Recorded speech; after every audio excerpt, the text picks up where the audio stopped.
kemudian tahu tujuannya tadi, kemudian tahu manfaatnya. Maka itulah gunanya guru itu melihat kondisi awalnya seperti apa gitu ya, sehingga nanti dalam pengolahan sebuah materi itu ya tentu saja akan tahu ujungnya kemana, manfaatnya itu kemana. Maka terutama untuk gagasan kondisi siswanya, kemudian kira-kira materi yang mau dipakai itu nanti seperti apa. Saya kira itu sih Pak Greg, terima kasih. Terima kasih. Oh, ternyata Pak Damian ada banyak ya. Saya lupa ini. Pak Damian yang memakai kacamata dan sedang tersenyum situ. Silakan. Mohon maaf Pak Greg, kami ini memang sama, Damian 2. Iya.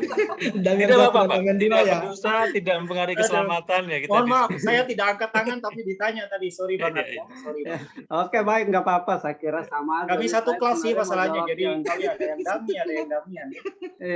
saya sebenarnya juga mau jawab yang manfaat tadi itu, tapi nggak apa-apa lah. Saya namanya mencoba, karena ini juga bagian dari asesmen saya kira ya, Pak.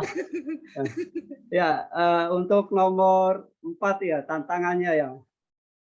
Kalau saya melihatnya begini, tantangan itu ketika di awal itu kan sudah dibuat mengenai asesmen dan sudah mengetahui kemampuan siswa yang dengan berbagai karakteristik dan dengan berbagai kemampuan peserta didik yang kemudian menentukan bagaimana guru untuk menentukan arah pembelajaran yang akan dilakukan. Di sini juga menjadi tantangan bagaimana dengan misalnya siswanya agak jumlahnya lumayan banyak dengan kemampuan minat bakat yang berbeda-beda, ya tentunya ini juga menjadi tantangan tersendiri bagi peserta didik itu sendiri untuk bagaimana menentukan proses pembelajaran terhadap peserta didik.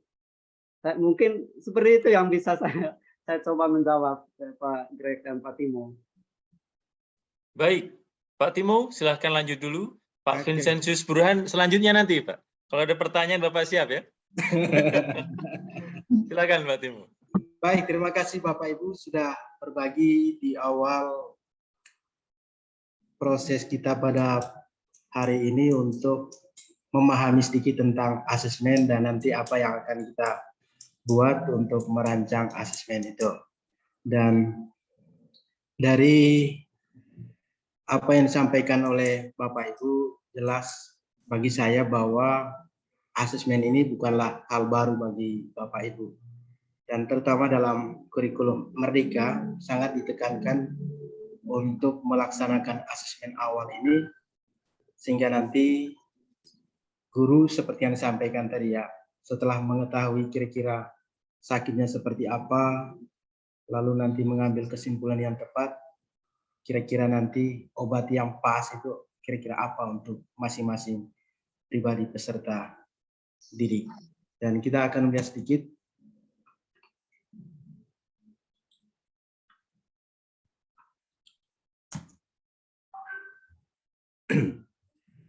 Oke, tentu saja bahwa sebagai peserta didik, sebagai tenaga pendidik, sebagai guru ataupun dosen yang kita wajib untuk memahami kompetensi peserta didik sebelum kita melaksanakan pembelajaran.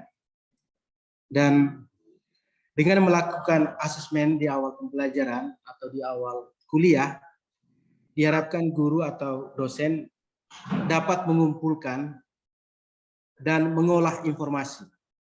Kita coba menggali banyak informasi, data-data tentang peserta didik yang akan mengikuti proses pembelajaran, dan dari sana nanti kita bisa mengelompokkan ya peserta didik berdasarkan tingkat capaian dan kemampuan yang serupa.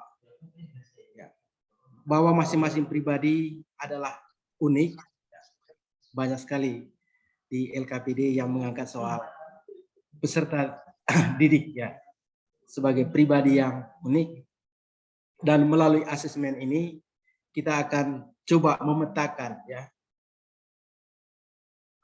mengelompokkan siswa berdasarkan tingkat capaian dan kemampuan yang serupa. Dan dalam konteks pembelajaran, kita melakukan asesmen itu untuk mengukur pemahaman dan keterampilan siswa dalam suatu subjek atau bidang tertentu. Karena itu diandaikan bahwa pendidik harus mampu memahami dan menyusun instrumen asesmen, terutama dalam hal ini adalah asesmen awal. Lalu setelah menyusun instrumen, guru juga harus melakukan asesmen awal. Dan diharapkan bahwa kita bisa membuat laporan hasil asesmen awal ini, terutama perlu kita sampaikan kepada peserta didik kita, ya. Dan dalam proses pembelajaran, tadi saya katakan bahwa dalam kurikulum Merdeka ini sangat ditekankan, asesmen awal itu menjadi bagian yang sangat penting dan juga memegang peran yang strategis. Maka bagaimana kita menjelaskan tentang asesmen ini? Ada banyak definisi, ada banyak konsep, ada banyak batasan tentang asesmen. Dan secara umum kita bisa memahami asesmen sebagai suatu proses pengumpulan data dan atau informasi secara sistematis tentang sesuatu atau tentang orang atau tentang objek tertentu, sehingga nanti kita memperoleh data kualitatif maupun kuantitatif, ya, tentang sesuatu atau tentang orang, tentang objek, ya, yang berkaitan dengan jumlah, keadaan, kemampuan atau kemajuan. Tergantung bahwa apa yang akan kita gali dan kemana arah asesmen kita. Maka dengan melakukan penilaian awal atau asesmen awal, kita dapat membedakan strategi atau menentukan strategi pembelajaran. Dan dalam hal ini diharapkan bahwa dalam proses pembelajaran ini, juga mulai dari asesmen ini, peserta didik bisa berkolaborasi. Juga dalam pelaksanaan pembelajaran itu kita berkolaborasi untuk mencapai tujuan pembelajaran yang direncanakan. Nah, apa tujuan asesmen awal ini? Tadi sudah dijelaskan oleh beberapa Bapak, ya, peserta tadi. Tujuan utama dari asesmen adalah untuk membantu guru mengetahui peserta didik. Dan ini yang mungkin belum sempat diangkat tadi, menjembatani kesenjangan antara muatan materi yang dipelajari dan yang akan dipelajari peserta didik. Kita perlu mengetahui sejauh mana, ya, pengetahuan peserta didik, apa yang sudah mereka pelajari, dan nanti materi apa yang akan dipelajari oleh peserta didik. Dan dengan melakukan asesmen ini, maka guru bisa melihat kira-kira kesenjangan di mana, dan dari sana nanti bisa menentukan kira-kira mana yang perlu diperhatikan dalam proses pembelajaran itu.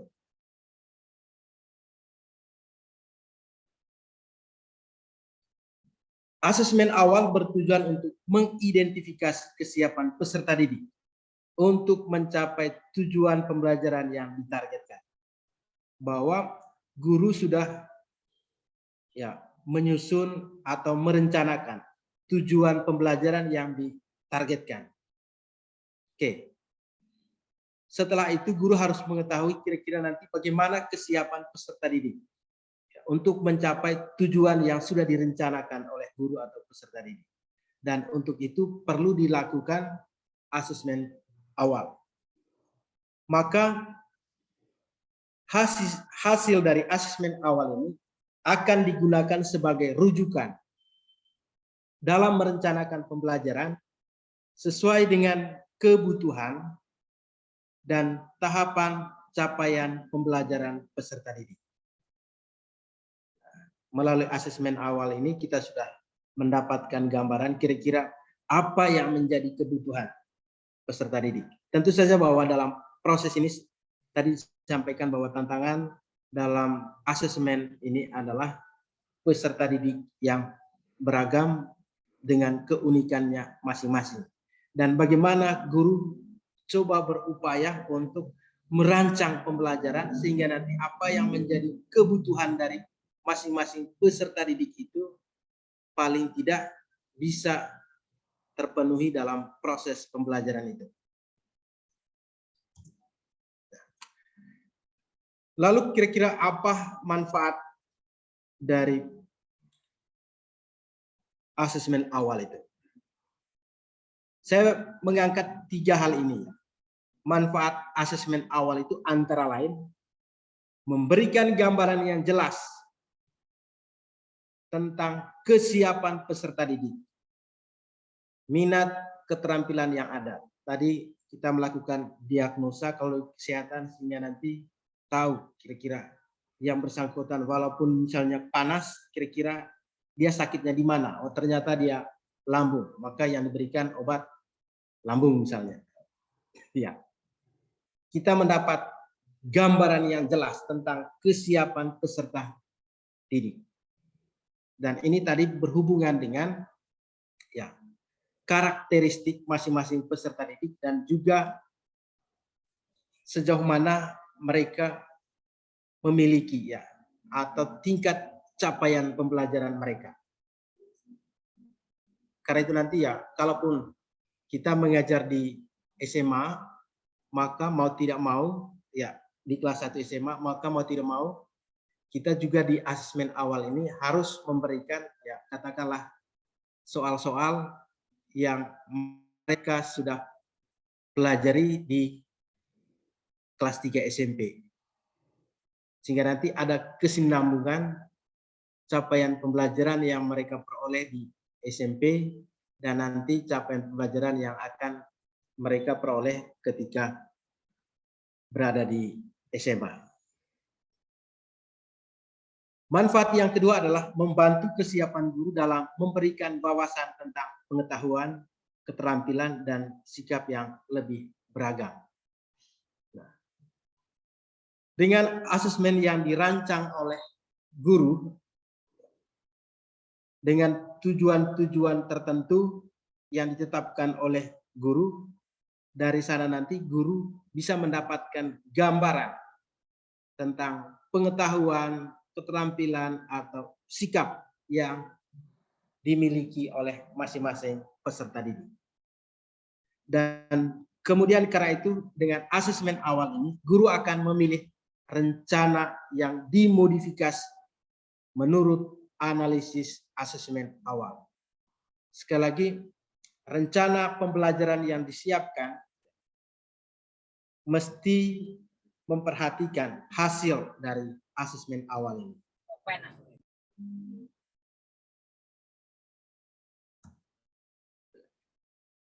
Oke, ini tadi tantangan.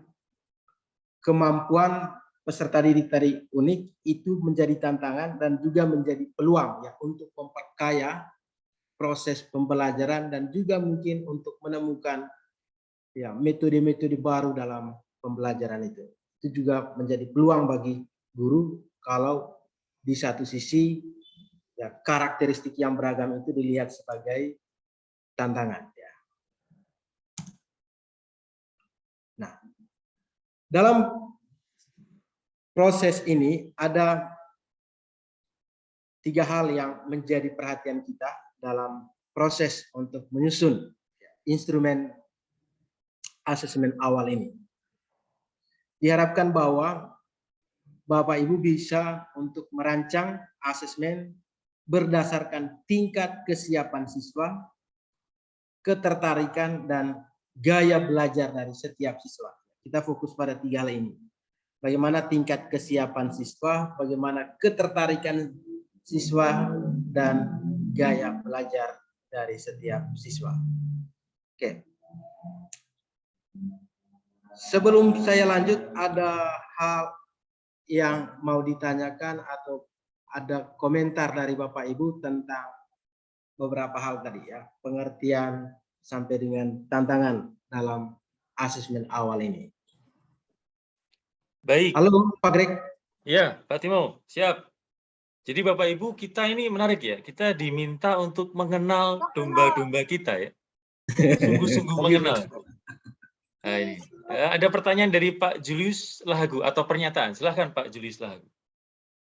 Baik, terima kasih Pak. Langsung saja, yang pertama ingin bertanya soal asesmen awal ini. Apakah asesmen awal itu hanya diperuntukkan untuk setiap perpindahan fase, misalnya dari fase A ke fase B, lalu diadakan asesmen awal di situ, atau setiap tingkatan kelas, atau setiap awal tahun pelajaran? Misalnya setiap naik kelas 10, kelas 11 dibuat lagi di awal tahun pelajarannya, dan demikian juga. Nah, itu yang pertama, Pak. Apakah asesmen awal itu setiap tahun pelajaran, soal waktunya ini, pelaksanaannya, setiap awal fase atau bagaimana? Lalu yang kedua, saya kira tantangan terberatnya kalau kita buat asesmen awal itu adalah menyusun perangkat asesmennya. Itu menurut saya tantangan untuk saya sendiri kalau membuat asesmen awal. Demikian Pak, terima kasih. Terima kasih Pak Julius. Saya usul satu persatu Bapak Ibu dijawab supaya kita mencerna jawabannya juga enak begitu, satu-satu. Lalu bagi penanya berikutnya, semoga bisa merumuskan dalam satu pertanyaan dulu ya, satu pertanyaan. Entah jawabannya kompleks itu kan Pak Timo yang jawab ya, tapi kita satu pertanyaan supaya ada kesempatan bagi yang lain. Pak Timo, silakan. Oke, baik. Kapan kita melaksanakan asesmen? Ya, saya berharap nanti kalau Bapak Ibu mau mengomentari atau menanggapi apa yang saya sampaikan, saya persilakan. Mungkin nanti akan disempurnakan oleh Bu Iren. Halo Bu Iren. Ya. Untuk asesmen awal. Ya, saya dengarkan. Oke. Dalam kurikulum Merdeka ini kita mulai dari fase, ya.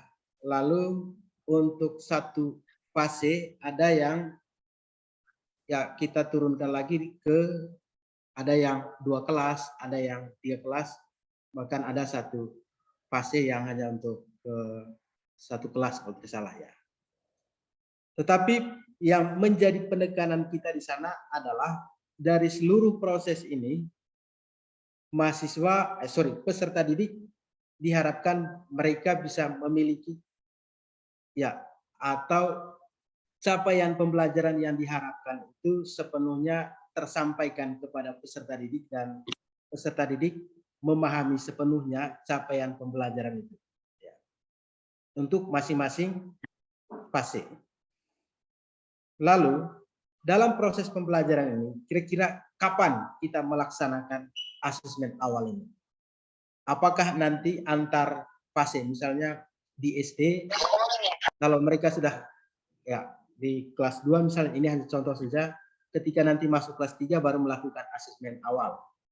Dan dalam hal ini kalau menurut saya yang menjadi perhatian kita adalah apa yang menjadi capaian pembelajaran. Kita melihat capaian pembelajaran itu secara utuh ya. Lalu untuk menentukan kapan, kembali kepada pengalaman Bapak Ibu guru ya. Di konteks masing-masing. Bisa saja bahwa Bapak Ibu akan membuat asesmen awal itu di awal fase. Kita menin kok mah kayak gitu loh, Kak. Lalu nanti ketika masuk fase berikutnya dibuat lagi asesmen sehingga nanti untuk menjembatani capaian pembelajaran yang diperoleh di fase sebelumnya dengan fase selanjutnya. Itu bisa. Hemat saya yang kedua, kita juga bisa melaksanakan capaian pembelajaran ini, melakukan asesmen awal ini ya setiap memasuki rencana pembelajaran yang sudah dibuat. Setiap awal pelajaran itu selalu dibuat asesmen awal. Itu tentu apa yang diminta kalau misalnya dibuat setiap awal pelajaran tidak terlalu kompleks kalau misalnya kita buat asesmen awal itu di antar fase ya. Atau misalnya nanti di awal tahun pelajaran. Sekali lagi bisa dibuat misalnya di awal pelajaran selalu dibuat asesmen awal untuk melihat bagaimana ketercapaian peserta didik dengan pada pelajaran sebelumnya dengan pelajaran yang akan datang untuk melihat kesenjangan itu. Bisa juga kita melaksanakan asesmen awal itu ya untuk ya efektivitas bisa di awal tahun ajaran atau di awal semester atau di awal fase. Tetapi pada prinsipnya asesmen awal itu dilakukan setiap pembelajaran dilaksanakan. Sebelum melaksanakan pembelajaran perlu dibuat asesmen awal. Mungkin dari Bu Iren bisa menambahkan. Nanti ya Pak, sekalian aja Pak selesaikan nanti untuk masuk ke LK-nya biar langsung kita jelaskan gitu juga ya. Gitu gimana? Oke. Ini juga terkait dengan pertanyaan yang kedua, tantangan untuk menyusun perangkat pembelajaran. Bagaimana menyusun perangkat pembelajaran? Itulah yang akan kita dalami. Nanti kita akan lihat bersama dalam LK yang akan kita kerjakan hari ini. Kira-kira hal-hal apa yang mesti kita mungkin saya menambahkan dari peserta didik itu. Romo Sugi, silakan. Untuk sementara Pak Greg. Ya. Siap, Romo Sugi, silakan. Terima kasih. Asesmen awal tadi Pak Timo sudah menyampaikan ada yang sangat kompleks. Di dalam modul ini cukup kompleks, artinya lengkap. Tetapi bisa juga simpel. Tadi tujuan awal dari asesmen ini kan sudah cukup jelas. Untuk pemetaan kemampuan, untuk diferensi pembelajaran yang berdasarkan kelompok-kelompok minat, kelompok kemampuan, kelompok ini. Gitu. Jadi juga bisa melihat latar belakang keluarga nanti pada saatnya kalau Anda membaca sangat lengkap.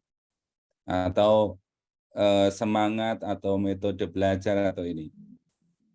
Kalau dilakukan di awal fase, terutama fase-fase yang cukup panjang, misalnya fase untuk 2 kelas, untuk 3 kelas, tentu di tengah perjalanan itu sangat panjang, sangat panjang. Kalau hanya 1 kali dilakukan analisa. Tetapi bisa juga dalam konteks ini, di mana ada perubahan-perubahan itu sebenarnya sangat mungkin. Misalnya antar kelas, misalnya memasuki 1 kelas baru. Karena di situ akan menentukan nanti pengelompokan misalnya di langkah 6A itu kan ada analisa-analisa, ada tes-tes, lalu di situ akan menghasilkan kelompok siswa dalam kemampuan ini, kemampuan tertentu akan terbagi dalam kelompok, dan tentu itu dalam proses pembelajaran. Bisa pembelajaran dalam 1 semester, bisa pembelajaran dalam semester yang atau dalam 1 tahun misalnya. Misalnya yang lengkap yang akan menghasilkan kelengkapan pengelompokan belajar. Tetapi bisa juga dalam proses belajar-belajar lebih untuk melihat kesiapan-kesiapan di materi-materi tertentu. Maka kayak pretest segala macam itu sebenarnya kan bagian dari assessment. Kita melihat kemampuan awal mereka seperti apa, sehingga nanti langkah lanjut untuk proses pembelajaran juga menjadi lebih tepat. Pada prinsipnya menurut saya memang yang tidak kompleks bisa sangat fleksibel, tetapi yang kompleks yang membutuhkan cara-cara dan hasilnya itu nanti untuk kepentingan yang lebih luas tentu bisa dalam jangka waktu tertentu. Kalau saya sih melihatnya memang setidak-tidaknya per awal kelas atau itu. Tapi kalau awal fase nanti terlalu panjang untuk sebuah perjalanan panjang 1 fase. Walaupun itu bisa juga. Atau awal fase kan sama saja dengan awal kelas di fase pertama. Tapi mungkin perlu nanti ada fase di kelas berikutnya walaupun dalam fase yang sama. Hanya menambahkan saja Pak, jadi tadi bisa yang sangat kompleks sebagaimana dituntut oleh modul ini nanti kelihatan sangat kompleks, tapi bisa juga yang istilahnya lebih simpel, kita mau assessment apa di awal pembelajaran ini supaya punya pijakan yang lebih mantap untuk perjalanan. Itu saja yang bisa saya nambahkan. Baik, terima kasih Romo Sugi. Ini ada yang mati lampu juga. Bapak Ibu, satu pertanyaan. Silakan Pak Vincentius. Baik, Pak Timo dan para dosen, saya hendak bertanya. Tadi dikatakan bahwa kita perlu merancang asesmen berdasarkan minat, kesiapan, dan ketertarikan sebagai belajar siswa. Artinya kita merancang asesmennya berdasarkan itu. Padahal asesmen ini bertujuan untuk mengetahui minat, kesiapan, ketertarikan, dan gaya belajar. Ini bagaimana kita merancang untuk sesuatu yang tidak kita ketahui seperti itu. Kan seperti kontradiktif. Maaf kalau yang dalam pikiran saya begitu. Mungkin bisa dijelaskan lebih untuk hal ini. Terima kasih. Terima kasih Pak Vincentius yang lagi camping ini ya. Pak Timo, silakan. Iya, baik. Memang nanti kita akan melihat bagaimana menyusun instrumen untuk ya kita fokus pada 3 hal ini ya. Untuk mengetahui tingkat kesiapan peserta didik, juga ketertarikan peserta didik dan gaya belajar. Sekali lagi, asesmen yang kita buat ini selalu dihubungkan dengan proses pembelajaran yang akan dilaksanakan. Karena itu di dalam modul ini kepada kita ditawarkan untuk coba merancang asesmen ini, yaitu fokus pada 3 hal ini. Nanti seperti apa kira-kira bagaimana merancang instrumen untuk ketiga hal ini kita akan lihat sebentar dalam bagian selanjutnya. Kalau begitu ya saya lanjut ya. Kita mulai dari tentang kesiapan belajar. Dalam proses pembelajaran kita perlu memperhatikan kesiapan belajar peserta didik. Nah, jika siswa belajar dan sudah ada kesiapan, diyakini bahwa hasil belajarnya akan lebih baik. Nah, lalu yang dimaksudkan dengan kesiapan belajar adalah keseluruhan kondisi seseorang yang membuatnya siap untuk memberi respon atau jawaban di dalam cara tertentu terhadap suatu situasi. Dengan melakukan asesmen ini kita mendapat gambaran tentang kesiapan peserta didik kita. Apakah dia sudah siap untuk memberi respon dalam proses pembelajaran nanti.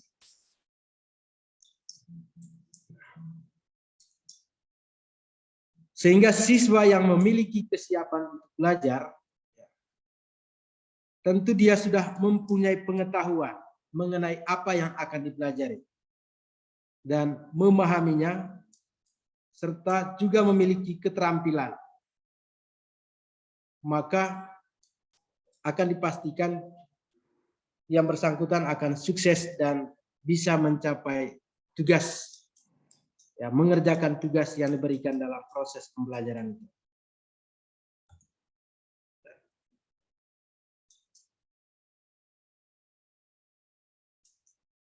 Lalu yang kedua, tentang ketertarikan atau minat peserta didik.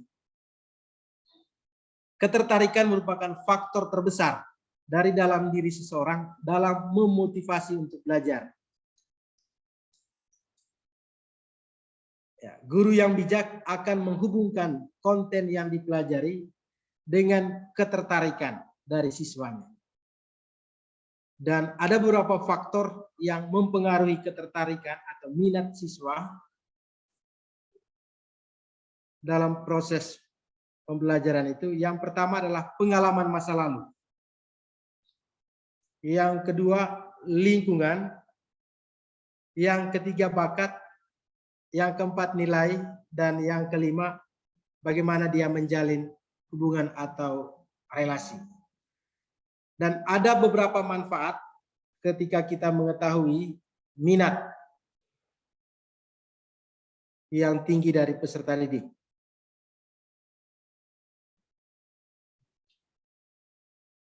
Kalau misalnya dia memiliki minat yang tinggi, maka kemungkinan dia juga akan memiliki motivasi yang tinggi Dan karena dia memiliki motivasi yang tinggi, kemungkinan dia akan mencapai hasil yang lebih baik. Dan juga ini juga berkaitan dengan kepuasan diri. Dan yang lebih jauh ke depan akan mencapai karir yang sukses. Kalau misalnya dia memiliki minat yang tinggi terhadap sesuatu, terhadap proses pembelajaran yang akan dilaksanakan. Untuk meningkatkan ketertarikan atau minat yang tinggi, ada beberapa hal yang bisa dilakukan. Melakukan eksplorasi, lalu meningkatkan kemampuan dan menemukan nilai. Lalu yang berikut, yang ketiga, profil belajar atau gaya belajar. Profil belajar merujuk pada karakteristik dan preferensi belajar individu. Hal ini mencakup preferensi gaya belajar, kekuatan, kelemahan, strategi pembelajaran yang efektif, dan faktor-faktor lain yang mempengaruhi bagaimana seseorang belajar dan menyerap informasi. Dan untuk mendapat profil belajar atau gaya belajar ini bisa dilakukan melalui pengamatan atau membuat refleksi pribadi atau menggunakan instrumen tes gaya belajar. Nah, diharapkan bahwa dengan memahami profil belajar seseorang, pendidik dapat merancang strategi pembelajaran yang sesuai dan memberikan dukungan yang tepat bagi individu tersebut. Dan dalam komponen profil belajar ini ada beberapa hal yang harus diperhatikan. Yang pertama, gaya belajar, kekuatan belajar, kelemahan belajar, strategi pembelajaran, preferensi lingkungan, motivasi belajar. Dan ada beberapa macam gaya belajar siswa. Ada visual, dia dengan melihat atau membaca,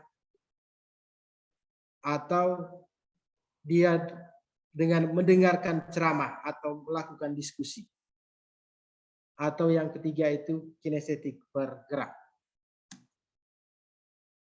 Dan bagaimana pengembangan instrumen asesmen? Perencanaan asesmen awal dilakukan untuk mengidentifikasi kebutuhan belajar peserta didik. Dan hasilnya digunakan untuk merancang pembelajaran yang sesuai dengan tahap capaian peserta didik.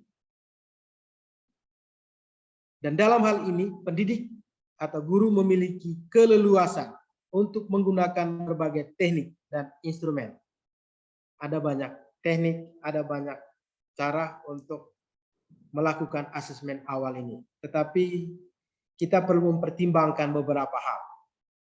Yang pertama adalah karakteristik mata pelajaran. Yang kedua, karakteristik dan kemampuan peserta didik.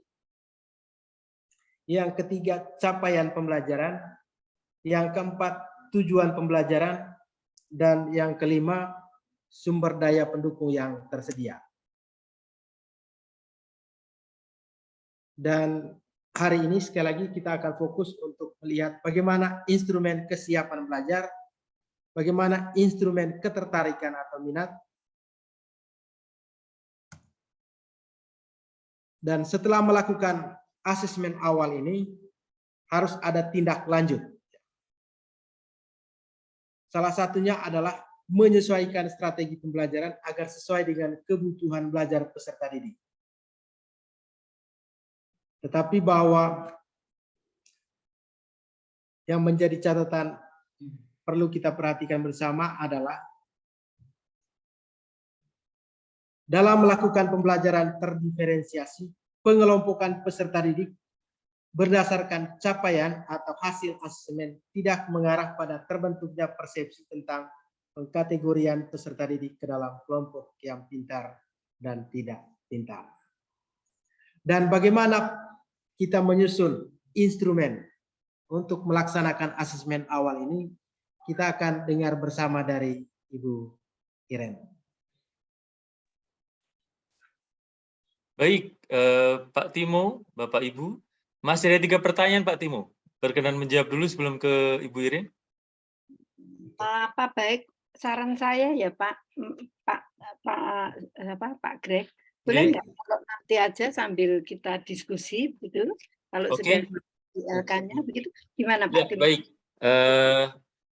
Pak Herminto yang sudah sabar menunggu, sabar lagi ya Pak. Nanti Pak Lusius Iwang juga Pak Vincentius Burhan. Ya Pak, makasih Pak.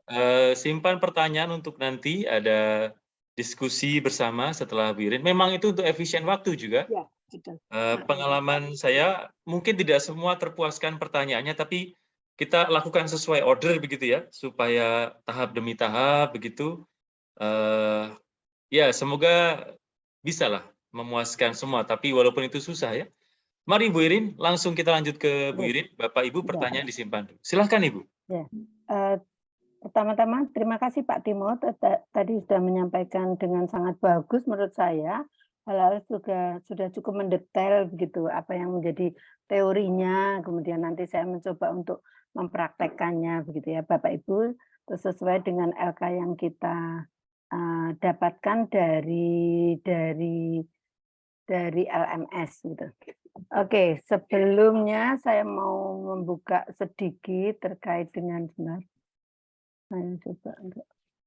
saya coba membuka sedikit tentang LK kemarin 5, bahwa LK 5B itu kan tulisannya begini.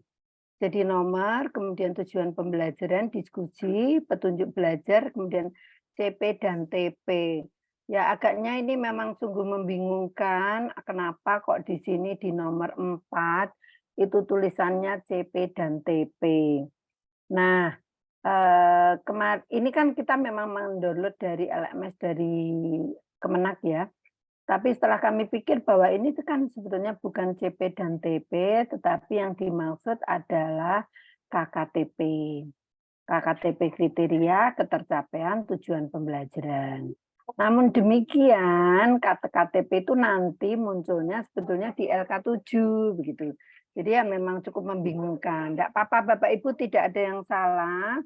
Apa yang sudah dikirimkan ke LMS tidak ada yang salah, tetapi yang dimaksud di sini sebetulnya CP dan TP tersebut adalah KKTP, sehingga apa yang Bapak tulis mungkin uraian dari atau breakdown dari tujuan pembelajaran itu sudah betul, tetapi tidak usah dikoreksi, tidak usah di-save lagi, hanya saja menjadi catatan di file Bapak Ibu bahwa yang dimaksud ini adalah KKTP, begitu.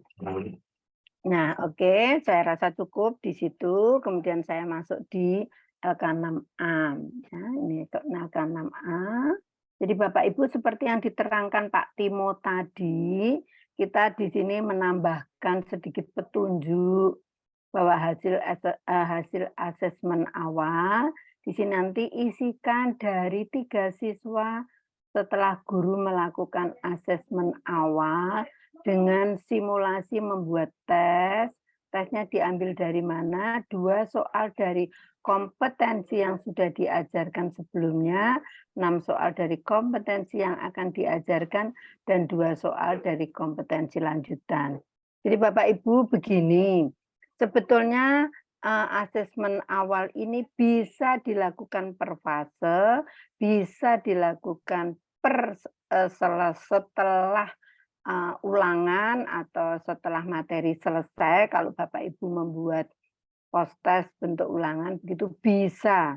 Tetapi untuk kepentingan LK ini kita membuatnya, kita sepakati asesmennya adalah 1 semester. Ya, jadi tolong ditulis 1 semester. Nah, sebetulnya kenapa ya di sini kok ada LK untuk pemetaan kemampuan awal? Bapak Ibu jangan sedih atau jangan merasa berat, karena pemetaan kemampuan awal ini, asesmen awal ini sebetulnya dipakai untuk refleksi Bapak Ibu. Refleksi pembelajaran. Jadi nanti untuk refleksi pembelajaran selama 1 semester. Kepentingannya untuk apa? Untuk UKIN ada. Jadi nanti dalam penilaian UKIN itu ada refleksi pembelajaran 1 semester. Nah, isinya hampir-hampir sama seperti ini. Jadi selama Bapak Ibu membuat semua filenya disimpan itu nanti ada keperluannya. Sehingga dalam 1 semester itu kalau tidak salah nilainya sekitar 0,1 atau 0,5, saya lupa. Ya, jadi kalau nanti Bapak Ibu membuat ini, memetakan ini refleksi ini sekitar 4 semester misalnya, maka Bapak Ibu akan mendapatkan poin misalnya 0,1 dikalikan 4. Jadi tidak ada hal yang dibuat sia-sia, begitu. Oke, jadi ini apa maksudnya? Kemudian nanti ini lakukan wawancara tentang hasil belajar siswa berdasarkan hasil asesmen awal tersebut. 3 siswa. Nah, untuk tugas kali ini Bapak Ibu hanya menuliskan 3 siswa. Jadi misalnya siapa ya namanya? Misalnya Irena Nono, misalnya gitu ya. Yang saya lihat ini. Victorius Reva. Kok sama ya Pak namanya dengan angkatan lalu ya? Ya misalnya Pak Suis. Nah ini Pak Suis yang baru Suis. Tapi ini murid ya Pak, namanya Suis, Irina Nono dan sebagainya begitu. Hendrikus Berni misalnya begitu. Jadi hanya Hendrikus Berni misalnya. Hanya 3 siswa saja. Tetapi nanti kalau Bapak Ibu punya waktu silahkan menuliskan sejumlah di kelasnya. Ya, sejumlah di kelasnya. Begitu. Jadi ini 3 siswa. Jadi ini diperingan sedikit begitu, diperingan nanti daripada stres semua. Nah, hasil asesmen awal sebentar saya tak coba melihat. Ya. Jadi misalnya di sini sebentar saya lupa buka.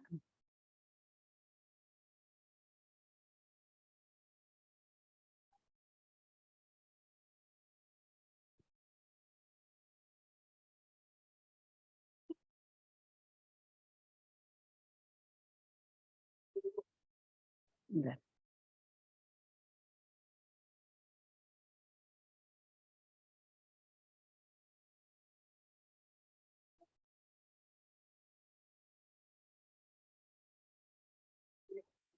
Kok sampai enggak buka, sebentar.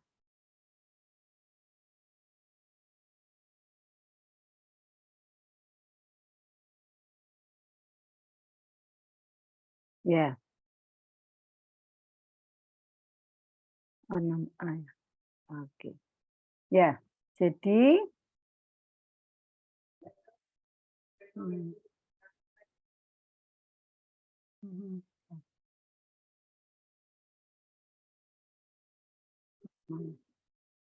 tutup.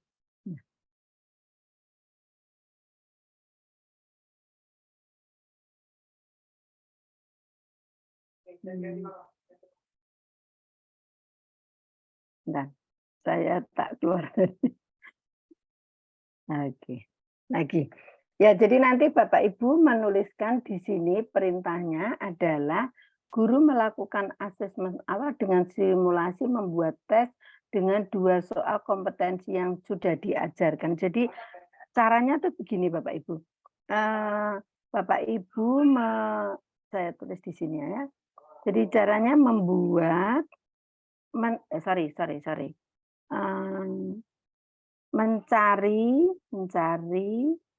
2 soal materi sebelumnya.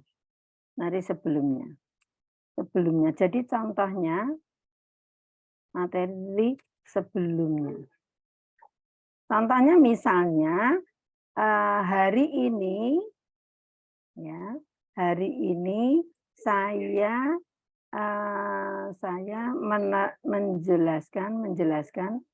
menjelaskan materi B ya. Gitu. Maka mencari soal materi sebelumnya yaitu materi A. Agak membingungkan sini. Ya. Materi A sebanyak 2 buah.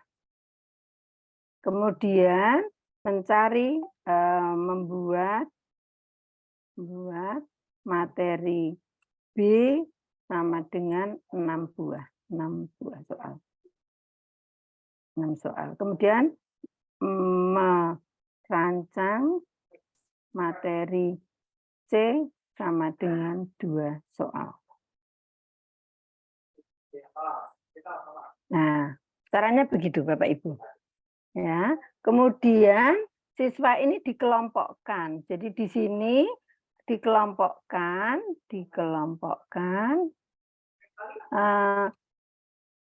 ke dalam kelompok nilainya. Nilai di bawah rata-rata, kemudian di atas. Jadi kalau kita kemarin memutuskan seandainya kita membayangkan ini rata-rata itu mencapai KKM, ya, atau target yang Bapak Ibu, walaupun sekarang kan tidak dibahas tentang KKM ya, target harapan Bapak Ibu, begitu.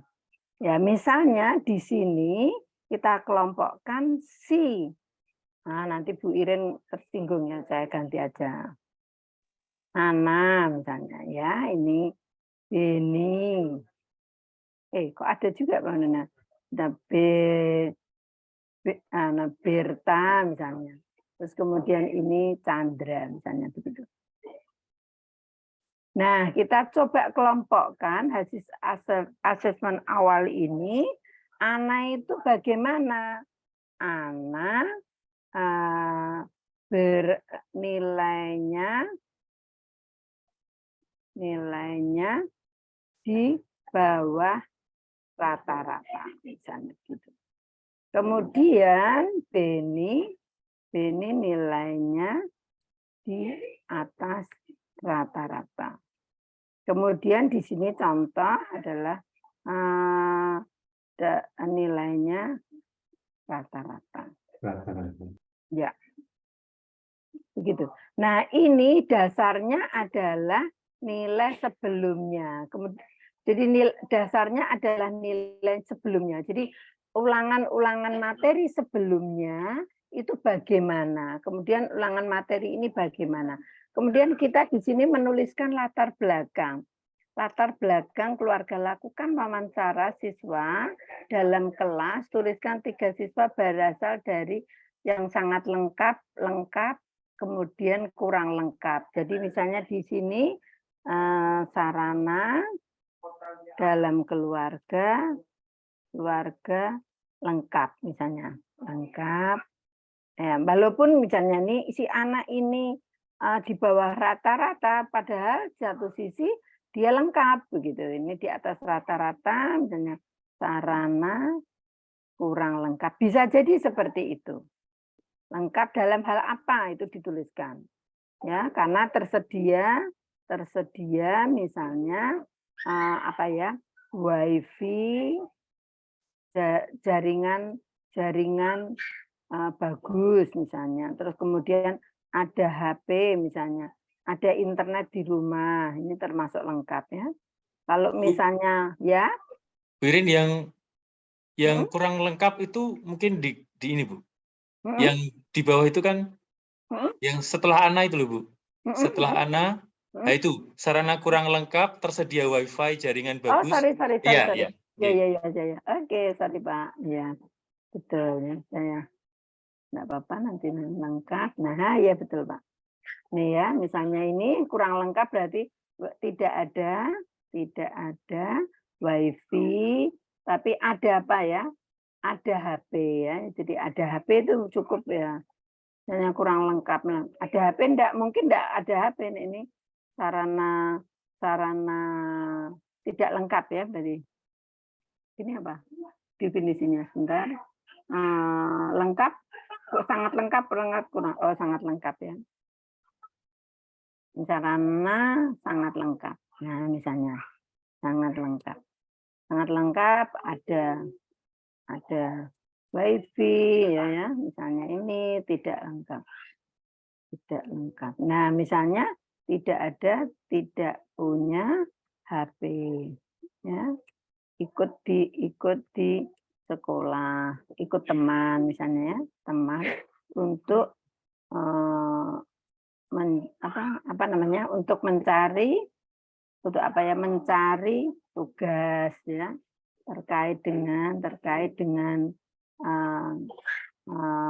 IT lah misalnya begitu ya. Jadi misalnya begitu. Jadi Bapak Ibu nanti bisa melihat bahwa anak ini nilainya di bawah rata-rata, padahal satu sisi dia dari keluarga yang sangat lengkap. Nah ini kan dianalisa ini. Jadi ini menjadi data. Ini misalnya seperti itu. Tapi bisa jadi anak yang, karena memang kenyataannya kan tidak semua anak yang sarananya lengkap, nilainya bagus gitu. Jadi bisa jadi terjadi ini. Nah ini monggo nanti ditambahkan banyak hal.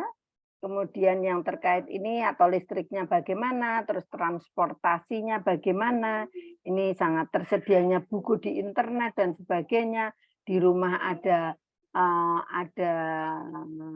maksudnya buku yang banyak atau tidak punya silahkan diisi di sini begitu.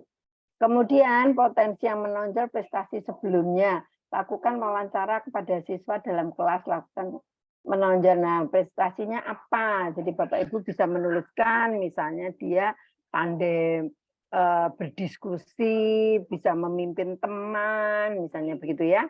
Yang menonjol itu apa? Kemudian apalagi prestasi ya enggak harus selalu juara ya Bapak Ibu. Jadi kalau orientasinya selalu juara itu tidak, tetapi kita lihat potensi anak-anak di kelas itu kalau dia berani mengungkapkan pendapat itu kan sangat bagus.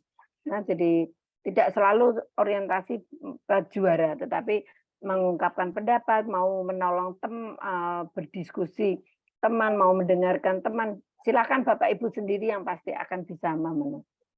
Terus kemudian tuliskan hambatan dalam belajar siswa, hambatan belajar baik hambatan fisik maupun psikis ya. Jadi ini juga bisa misalnya ini contoh misalnya ini keluarga dari yang terfasilitasi nilainya di bawah rata-rata, hambatannya apa? Misalnya silakan Bapak Ibu menuliskan contoh saja 3 yang menonjol begitu, yang rata-rata, di bawah rata-rata, rata-rata dan di atas rata-rata. Itu sebagai contoh.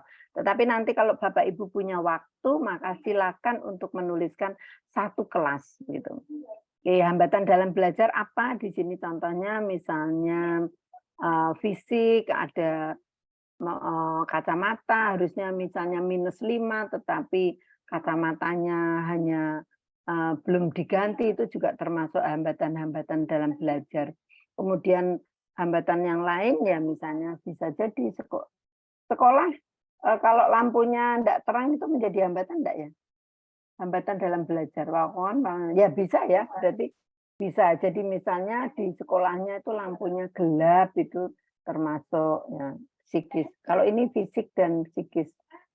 Bentar. Lakukan wawancara kepada siswa dalam kelas, menuliskan 3 hambatan yang dialaminya dalam belajar, baik hambatan fisik maupun psikis ya. Jadi fisiknya dia, kemudian atau ini fasilitas, boleh Bapak Ibu misalnya fasilitas yang ada dikirimkannya, misalnya fasilitas bisa jadi. Nah misalnya ini termasuk hambatannya, apakah bullying terhadap teman itu menjadi hambatan belajar? Kalau Bapak Ibu mau menuliskan ya enggak apa-apa ini, karena termasuk dalam bentuk psikis ya. Ini kan menjadi hambatan. Karena saya yakin ya anak-anak yang bullying itu malah justru menurut saya kok di SD ya. Cenderung, kalau SMA enggak begitu menurut saya sih. Karena saya dulu juga dibully terus karena kecil, hitam begitu ya. Kecil sekali dibanding dengan teman-teman saya, dibanding kulitnya itu, dibanding teman-temannya itu saya sangat kecil itu. Jadi saya suka dibully teman-temannya waktu SD itu. Ya, tapi karena saya orang kecil, jadi biasanya saya orang kecil itu cenderung berani melawan itu. Itu salah satunya. Ya, jadi tidak mau dikatakan, loh saya sekolah sama-sama bayar kok, saya diejek-ejek itu, jadi saya berani. Begitu. Catatan jumlah 3 kelas itu hanya untuk penugasan diri sebagai contoh ya. Dalam prakteknya di kelas real mencatat semua. Jadi ini untuk kepentingan apa? UKIN sebagai apa ya? tagihan refleksi. Ini sangat bagus Bapak Ibu, begitu. Jadi nanti refleksi ini di sini boleh dituliskan angka nilainya, itu juga sangat bagus begitu. Sampai di sini dulu, apakah ada yang bertanya dulu? Pak? Baik, Bu Iya. Irin, ini sudah antri Bu yang mau tanya nih, banyak kali ini. Pertama-tama, waktu kami berikan kepada Pak A. Herminto yang sudah setia menunggu dari tadi. Silakan Pak Herminto. Terima kasih Mas Greg. Selamat pagi Bu Irin, Pak Iya. Timo, Bapak Iya. Ibu, rekan-rekan semuanya seluruh Indonesia dari Sabang sampai Merauke. Begini Bu Irin dan Pak Timo, untuk membuat asesmen awal ini saya dalam beberapa semester ini mengamati kecenderungan siswa saya, minatnya itu sekarang banyak ke game online, TikTok, kemudian Instagram, YouTube, media sosial yang populer. Karena di dalam game online mereka bisa berkolaborasi dengan kawan-kawannya, baik di Free Fire, Mobile Legends, PUBG, mereka bisa buy one dan seru kata mereka. Dibanding membaca materi atau video yang dikirim guru. Nah, sini saya melihat tantangan bagi guru masa sekarang itu memang harus jeli dalam membuat media pembelajaran, metode yang dipakai, dan mengetahui karakteristik siswa. Nah, pertanyaan saya, bagaimana kita mencari benang kusut atau pipa sumbat dari materi pembelajaran, media pembelajaran yang selama ini kita pakai, yang konteksnya kurang diminati oleh siswa. Terima kasih Bu Irin. Silakan Ibu Irin. Ya, sebetulnya pertanyaan itu kan pernyataan ini kan sebetulnya pernyataan yang menarik ya. Jadi ini akan terjadi pada Bapak Ibu semuanya mengajar baik di tingkat SD maupun SMA, bahkan di mahasiswa pun begitu ya, karena kekurang sadaran anak-anak untuk apa toh sebetulnya pentingnya belajar. Nah, apa toh contoh-contohnya apa ya, misalnya kemanfaatan belajar, kemanfaatan sekolah begitu. Kalau seseorang tahu bahwa sekolah itu penting, maka anak-anak akan menyadari sendiri bahwa ini untuk keperluan dirinya. Nah, terkait dengan itu Bapak Ibu, saran saya sih, ini kalau anak-anak sampai main game kemudian lupa mengerjakan tugas, kan berarti ada yang salah dengan kita sebagai guru. Artinya ada ketidakdisiplinan yang kita terapkan, itu yang pertama. Kedua adalah bagaimana kita metode pembelajarannya itu. Jadi sekali lagi dalam proses pembelajaran akan dalam memberikan materi itu, berikan materi-materi itu dalam bentuk yang bisa masuk ke dalam kehidupan sehari-hari. Oleh karena itu kan maka perlu diskusi kelompok yang justru misalnya apa toh misalnya contoh misalnya pribadi yang unik. Apakah dengan main game itu menjadi pribadi saya yang unik ini dipertahankan? Saya sebagai pribadi adalah pribadi sendiri, tetap orang ini menjadi unik, bukan berarti nanti main game itu bisa diterima begitu kan? Itu bagaimana menanamkan itu ya? Kalau main game itu dianggap sebagai ya enggak apa-apa, wong saya kan sebagai pribadi yang unik. Nah, itu kan menjadi sebuah apa ya, hal yang perlu kita luruskan. Disinilah tugas Bapak Ibu sendiri Pak Irmanto ya. Jadi Bapak Ibu makanya refleksi itu kan penting. Di sini dalam PPG ini diharapkan memang di kementerian, menteri khususnya Menteri Pendidikan itu mengharapkan bahwa PPG ini jalan satu-satunya, salah satu cara untuk meningkatkan siswa. Dengan apa? Dengan guru diberi materi-materi yang melek IT dan sebagainya, mengimbangi kegiatan siswa itu, tetapi dimasukkan dalam hal yang positif dalam pembelajaran.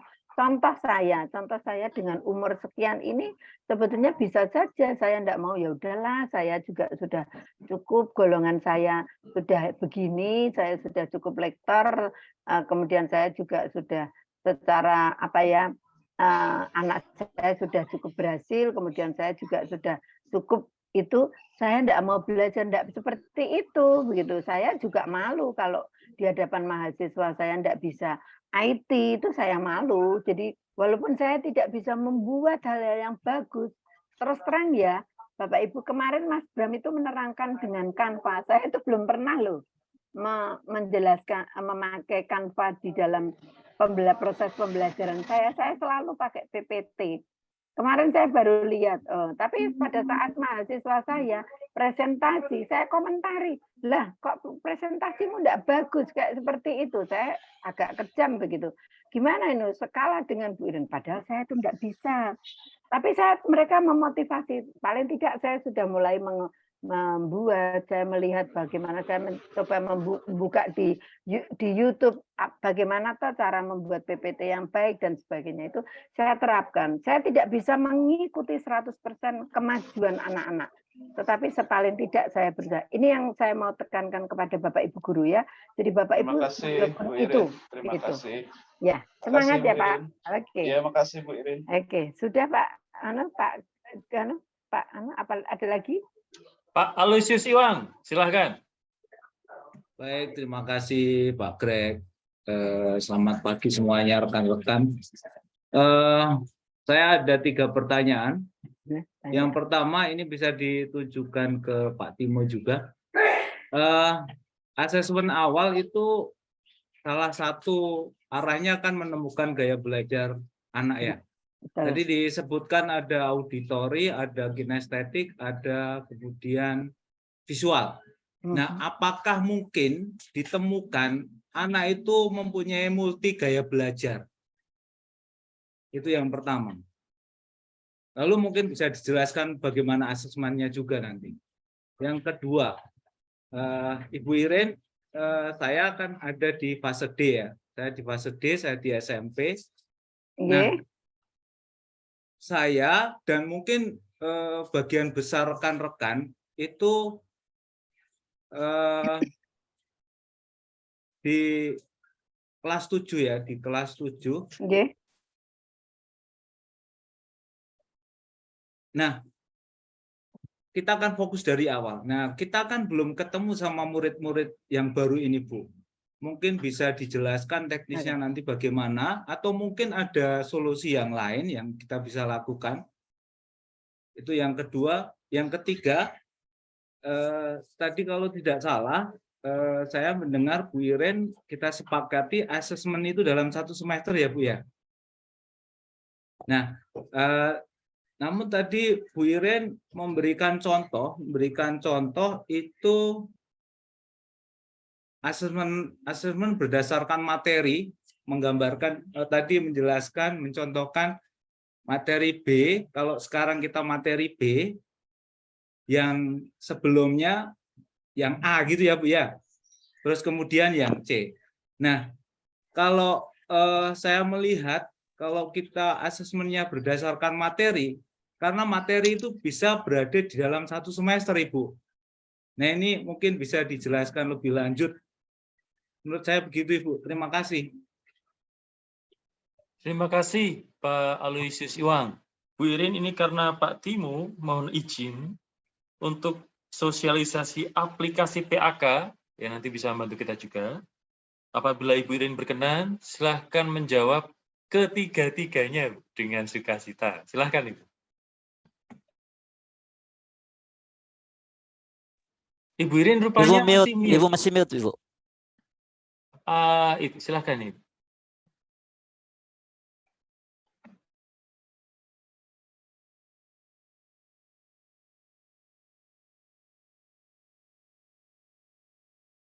Oke.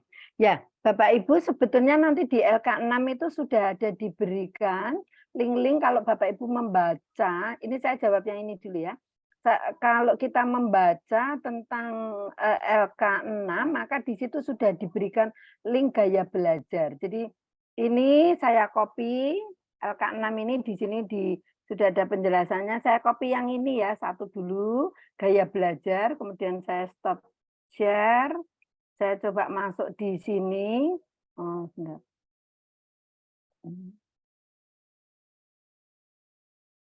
Saya sharekan di sini. Oke. Apakah kelihatan Bapak Ibu sudah Google-nya?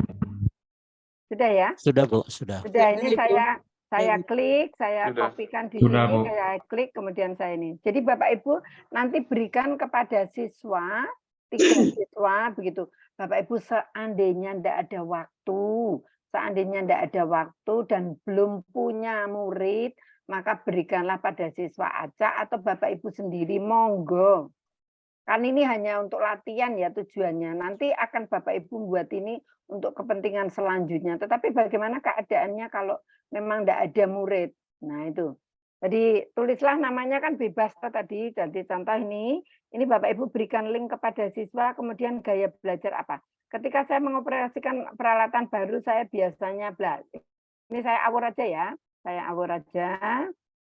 Kemudian ini saya tidak baca.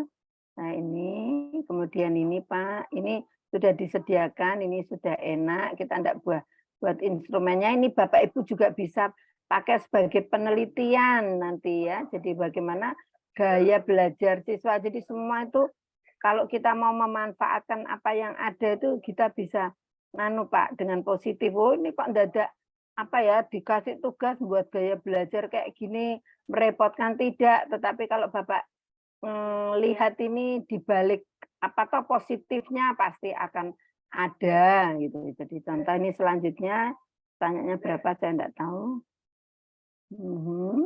Terus kemudian kurang sedikit ya. Nah, misalnya Bapak Ibu nanti Bapak Ibu coba sendiri ya gaya belajar Bapak Ibu boleh misalnya ya.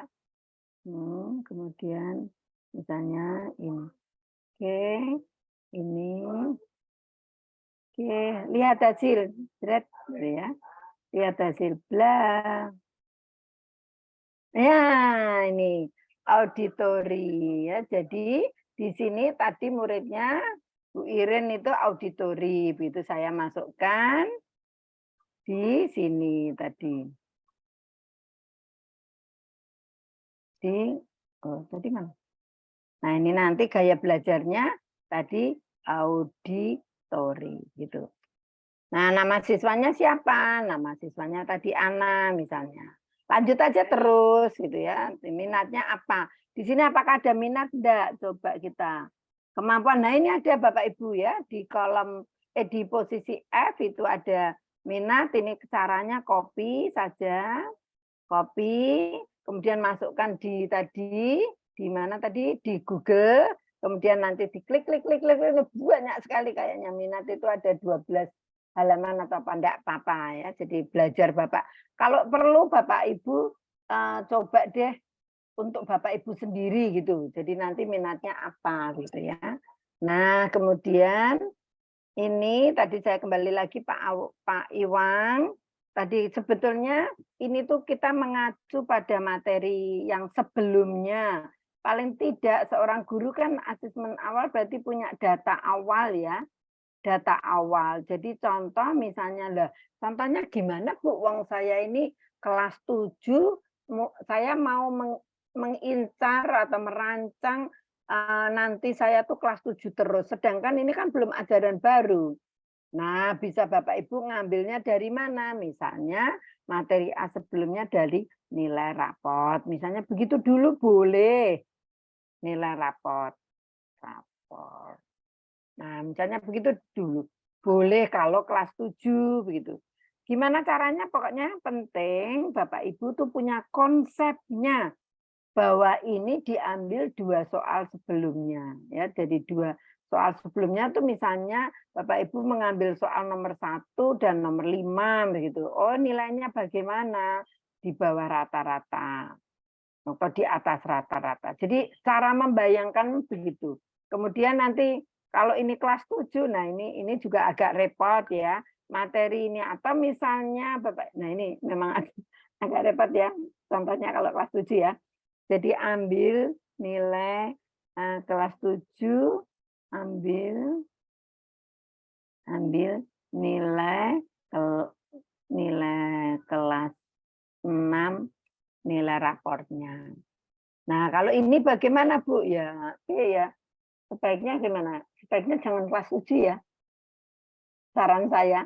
Karena misalnya kelas 8 atau Bapak Ibu karena ini untuk kepentingan tugas ya bisa misalnya Bapak Ibu mencoba membayangkan kelas 7 Bapak Ibu sekarang yang Bapak kelas 7 tahun ajaran berapa 2022-2023. Ini kan bisa. Ya, nah? Ini kan bisa ini. Bisa. Terus ini yang misalnya semester genap materi ke-4 misalnya. Kalau ini berarti bentar kita coba deh, kita coba ambilnya supaya gampang. Bentar saya berikan contoh. Bentar.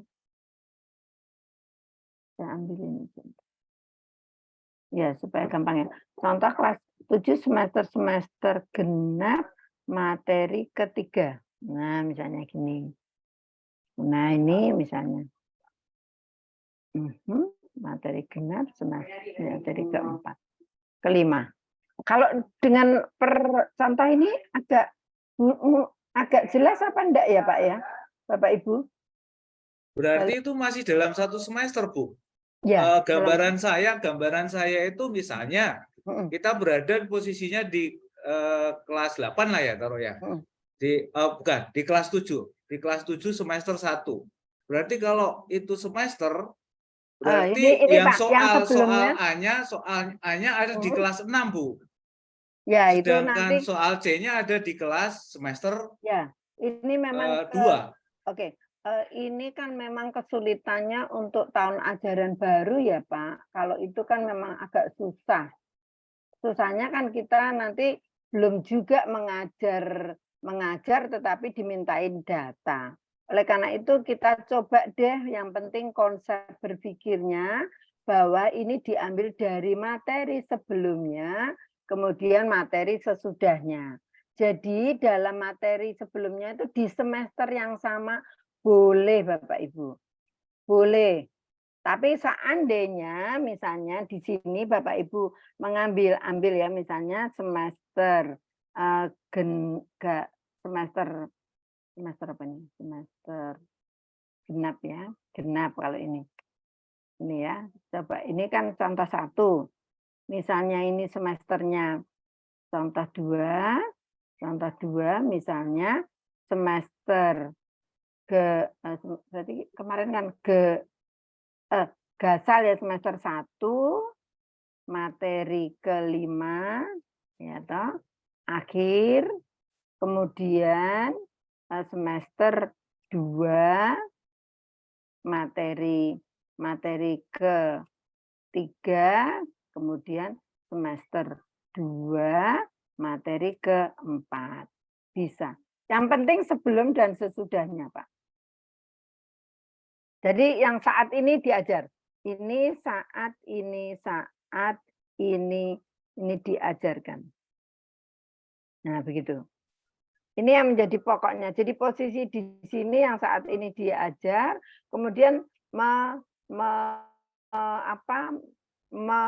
kayak membayangkan begitu loh, Pak, bahwa semester depan itu bagaimana anak ini begitu. Apakah ini sudah ya, Romo? Nggih, monggo, Romo. Tambahkan, monggo. Ya, hanya menambahkan saja ya. Nggih. Ya, istilahnya saya setuju dengan pertimbangan tadi bahwa assessment awal ini sebenarnya pijakannya, kepentingannya adalah untuk semester yang akan berjalan. Tetapi untuk menuju ke sana kita diharapkan mengetahui kemampuan-kemampuan awal gitu. Atau kemampuan-kemampuan sebelumnya termasuk kemungkinan kemampuan yang akan dijalani itu. Bapak Ibu bisa lihat di modulnya. Coba kalau Anda lihat di modul, saya kurang tahu di halamannya 142 apakah betul atau salah. Saya coba lihat ya. Memang yang ada di situ di modul itu adalah tahun, tapi saya rasa kok kalau tahun menjadi terlalu panjang. Jadi sebenarnya pijakannya kan dari sini untuk melihat instrumen yang disampaikan Bu Irin tadi. Kalau misalnya di awal itu diminta membuat checklist sebenarnya, topik apa saja yang perlu dipahami peserta didik pada jenjang kelas ini, artinya pada apa yang akan dijalani. Mestinya ada topik-topik tertentu, materi-materi tertentu yang akan didalami. Yang kedua, pengetahuan keterampilan apa yang dikuasai oleh siswa dari jenjang sebelumnya yang akan menjadi prasyarat ke depan. Melihat buku teks di jenjang kelas sebelumnya, artinya tadi di kelas sebelumnya tadi. Kemampuan-kemampuan atau pengetahuan keterampilan apa yang dikuasai oleh mereka. Memang nanti menjadi sebuah soal, lalu dibuatlah kisi-kisi atas dasar materi-materi yang ada di CP yang di sini itu. Dari materi-materi itulah kemudian dibuat dalam bentuk soal-soal yang akan menjadi alat asesmen kita. Bahwa soal itu tadi Bu Irin menyampaikan bisa saja ini kita coba berpikir satu semester nih kan 2 soal untuk semester itu misalnya ini untuk tahun sebelumnya itu 2 tahun sebelumnya, tapi saya rasa kok ini contoh ini terlalu panjang kalau tahun-tahun gitu ya. Tapi kalau memang kita pakai semester, ya kita pakai semester sebelumnya dan semester yang akan jalan. Itu untuk melihat kemampuan awal mereka seperti apa. Tujuan ini apa? Nanti hasil dari tujuan ini adalah untuk pengelompokan yang tadi ada di kelompok-kelompok tadi. Jadi kurang lebih nanti hasilnya kalau dilihat akan seperti ini di soal-soal itu. Jadi tujuan pembelajaran itu akan menghasilkan nilai-nilai seberapa atau kemampuannya terpetakan di sini. Dari hasil nilai itulah kemudian dianalisis. Kemungkinan ada satu di kelompok A dengan kemampuan-kemampuan tertentu, dengan mungkin paling gampang kalau ini soal materi ya bisa saja di materi tertentu dia di angka berapa, nilai berapa, kelompok B dinilai berapa, kelompok C dinilai berapa. Jadi akan terpetakan 3 kelompok untuk melihat sebenarnya kemampuan-kemampuan. Mungkin kelompok-kelompok yang mampu itu kita anggap kelompok-kelompok yang nanti cara pembelajarannya jauh lebih mudah. Kelompok yang kurang mampu, guru akan memberi perhatian lebih. Kelompok yang mungkin di tengah-tengah, artinya itu akan menentukan apa ya cara pendekatan atau metode-metode. Sebenarnya arah-arah dari ini memang arah pembelajaran diferensiasi sebenarnya. Bahwa anak itu tidak sama kemampuannya, tidak sama minatnya, tidak sama apa ya tadi gaya belajarnya, pendekatannya. Maka mereka perlu mendapat perhatian sesuai dengan situasi anak. Jujur, ini bukan hal yang gampang. Bukan hal yang gampang. Mungkin bagi guru agama Katolik yang di negeri-negeri jauh lebih mudah karena yang dihadapi tidak banyak. Tapi bagi sekolah swasta dengan siswa begitu banyak, memetakan ini bukan hal yang sangat mudah. Tapi inilah proses kurikulum merdeka ya. Jadi jangan langsung berpikirnya adalah berpikir mengenai hasil nanti dari LK-LK yang kita buat. Tetapi kita memahami suatu pemikiran kurikulum merdeka itu seperti apa toh gitu. Ya. Maka jangan terkunci pada hanya mengerjakan LK-LK. Kalau hanya ngunci itu, Anda hanya sebenarnya menjalankan kewajiban saja, kewajiban selesai. Tapi akhirnya juga nggak memahami kurikulum merdeka. Ya, jangan takut soal nilai. Nilai pasti kami akan mencoba memberi perhatian. Tapi yang kami harapkan penting itu adalah kemampuan memahami kerangka pikir kurikulum merdeka. Itu yang utama. Maka kalau kita diajak dengan tahap per tahap ini, jangan mengatakan sulit dulu, aku nggak punya waktu. Oke, ini bukan soal Anda punya waktu, ini soal mindset kita dibangun dengan cara yang baru. Bahwa nanti tugas-tugas kita jauh lebih sederhana dibanding dengan yang dituntut oleh ilmu, tidak masalah. Karena tadi kan kita hanya minta misalnya Bu Irin, 3 orang untuk contoh, untuk ini. Itu kan kita menyederhanakan tugas, tapi kerangka pikirnya sudah kita pahami. Ya, Jadi kami berharap jangan terfokus pada LK, karena LK itu akhirnya buntut-buntutnya kalau LK itu fokus Anda beban. Kapan bekerjanya, kapan ngisinya, kapan ini. Padahal yang diharapkan itu hanya latihan kita untuk memahami apakah Anda sudah paham atau belum. Arahnya kan sebenarnya ke sana. Ya, jadi kita ini tidak akan menilai Anda dalam konteks nilai seperti siswa. Kami melihat Anda, sebut saja LK itu adalah latihan. Sebut saja begitu. Kalau Anda bisa mengerjakan, berarti Anda kurang lebih sudah paham. Tapi yang paling penting Anda kerangka pikir. Itu saja, Bu. Matur nuwun. Terima kasih, Romo Sugi. Ya. Kalau saya mendengarkan Bu Irin dan Romo Sugi, terima kasih Pak Losiswang juga. Ini saya jadi ingat Injil nih. Kalau Yesus bertanya, apakah kau mengasihi aku gitu ya? Gembalakanlah domba-dombaku sampai 3 kali. Bapak Ibu kalau mengembalakan domba masing-masing, anak-anak ini kan, ini perlu jelas kan. Lalu Bu Irin, Romo Sugi, PPG ini membantu Bapak Ibu supaya jelas menggembalakan domba masing-masing dengan indikator-indikator yang dipandu di PPG. Bu Irin, mohon izin memberikan kesempatan bagi Sri Kandi pendidikan kita. Ada 1, 2, 3 banyak. Satu dulu, Ibu Meristi. Silakan Ibu. Silakan. Terima kasih atas kesempatan diberikan pada saya. Selamat pagi Bu Irin, Romo. Pagi. Yang mau saya tanyakan tadi kan Ibu menjelaskan tugas dengan yang LK6. Ada pertanyaan Pak Aloysius Iwang. Ibu sudah jawab, saya mulai paham. Lalu saya mempertegas diri saya dari materi Ibu sampaikan dengan tugas yang ada kan yang saya pahami. Saya akan membuat tugas ini berangkat dari pengalaman saya semester sebelumnya karena semester ini belum mulai. Seperti itu Ibu. Lalu yang saya pahami lagi dengan 2 soal sebelumnya, 6 soal yang akan datang, lalu 6 soal yang berikutnya dalam 1 semester, saya akan mengajar di SMA Ibu. Dari kelas 10 sampai kelas 12. Contohnya saya mengambil kelas 10 atau kelas 11. Jadi di situ kan ada materi gereja, sifat-sifat gereja, hierarki. Berarti dari pertanyaan yang gereja, kemudian nanti 6 pertanyaan tentang tugas gereja, baru berikutnya lagi ke hierarki. Seperti itu Ibu. Terima kasih Ibu. Silakan ya. Ibu Irin. Ya, jadi siapa tadi? Bu Meristi ya. Bu Meristi, prinsipnya seperti tadi Bu. Kalau materinya saya kan tidak hafal ya Bu.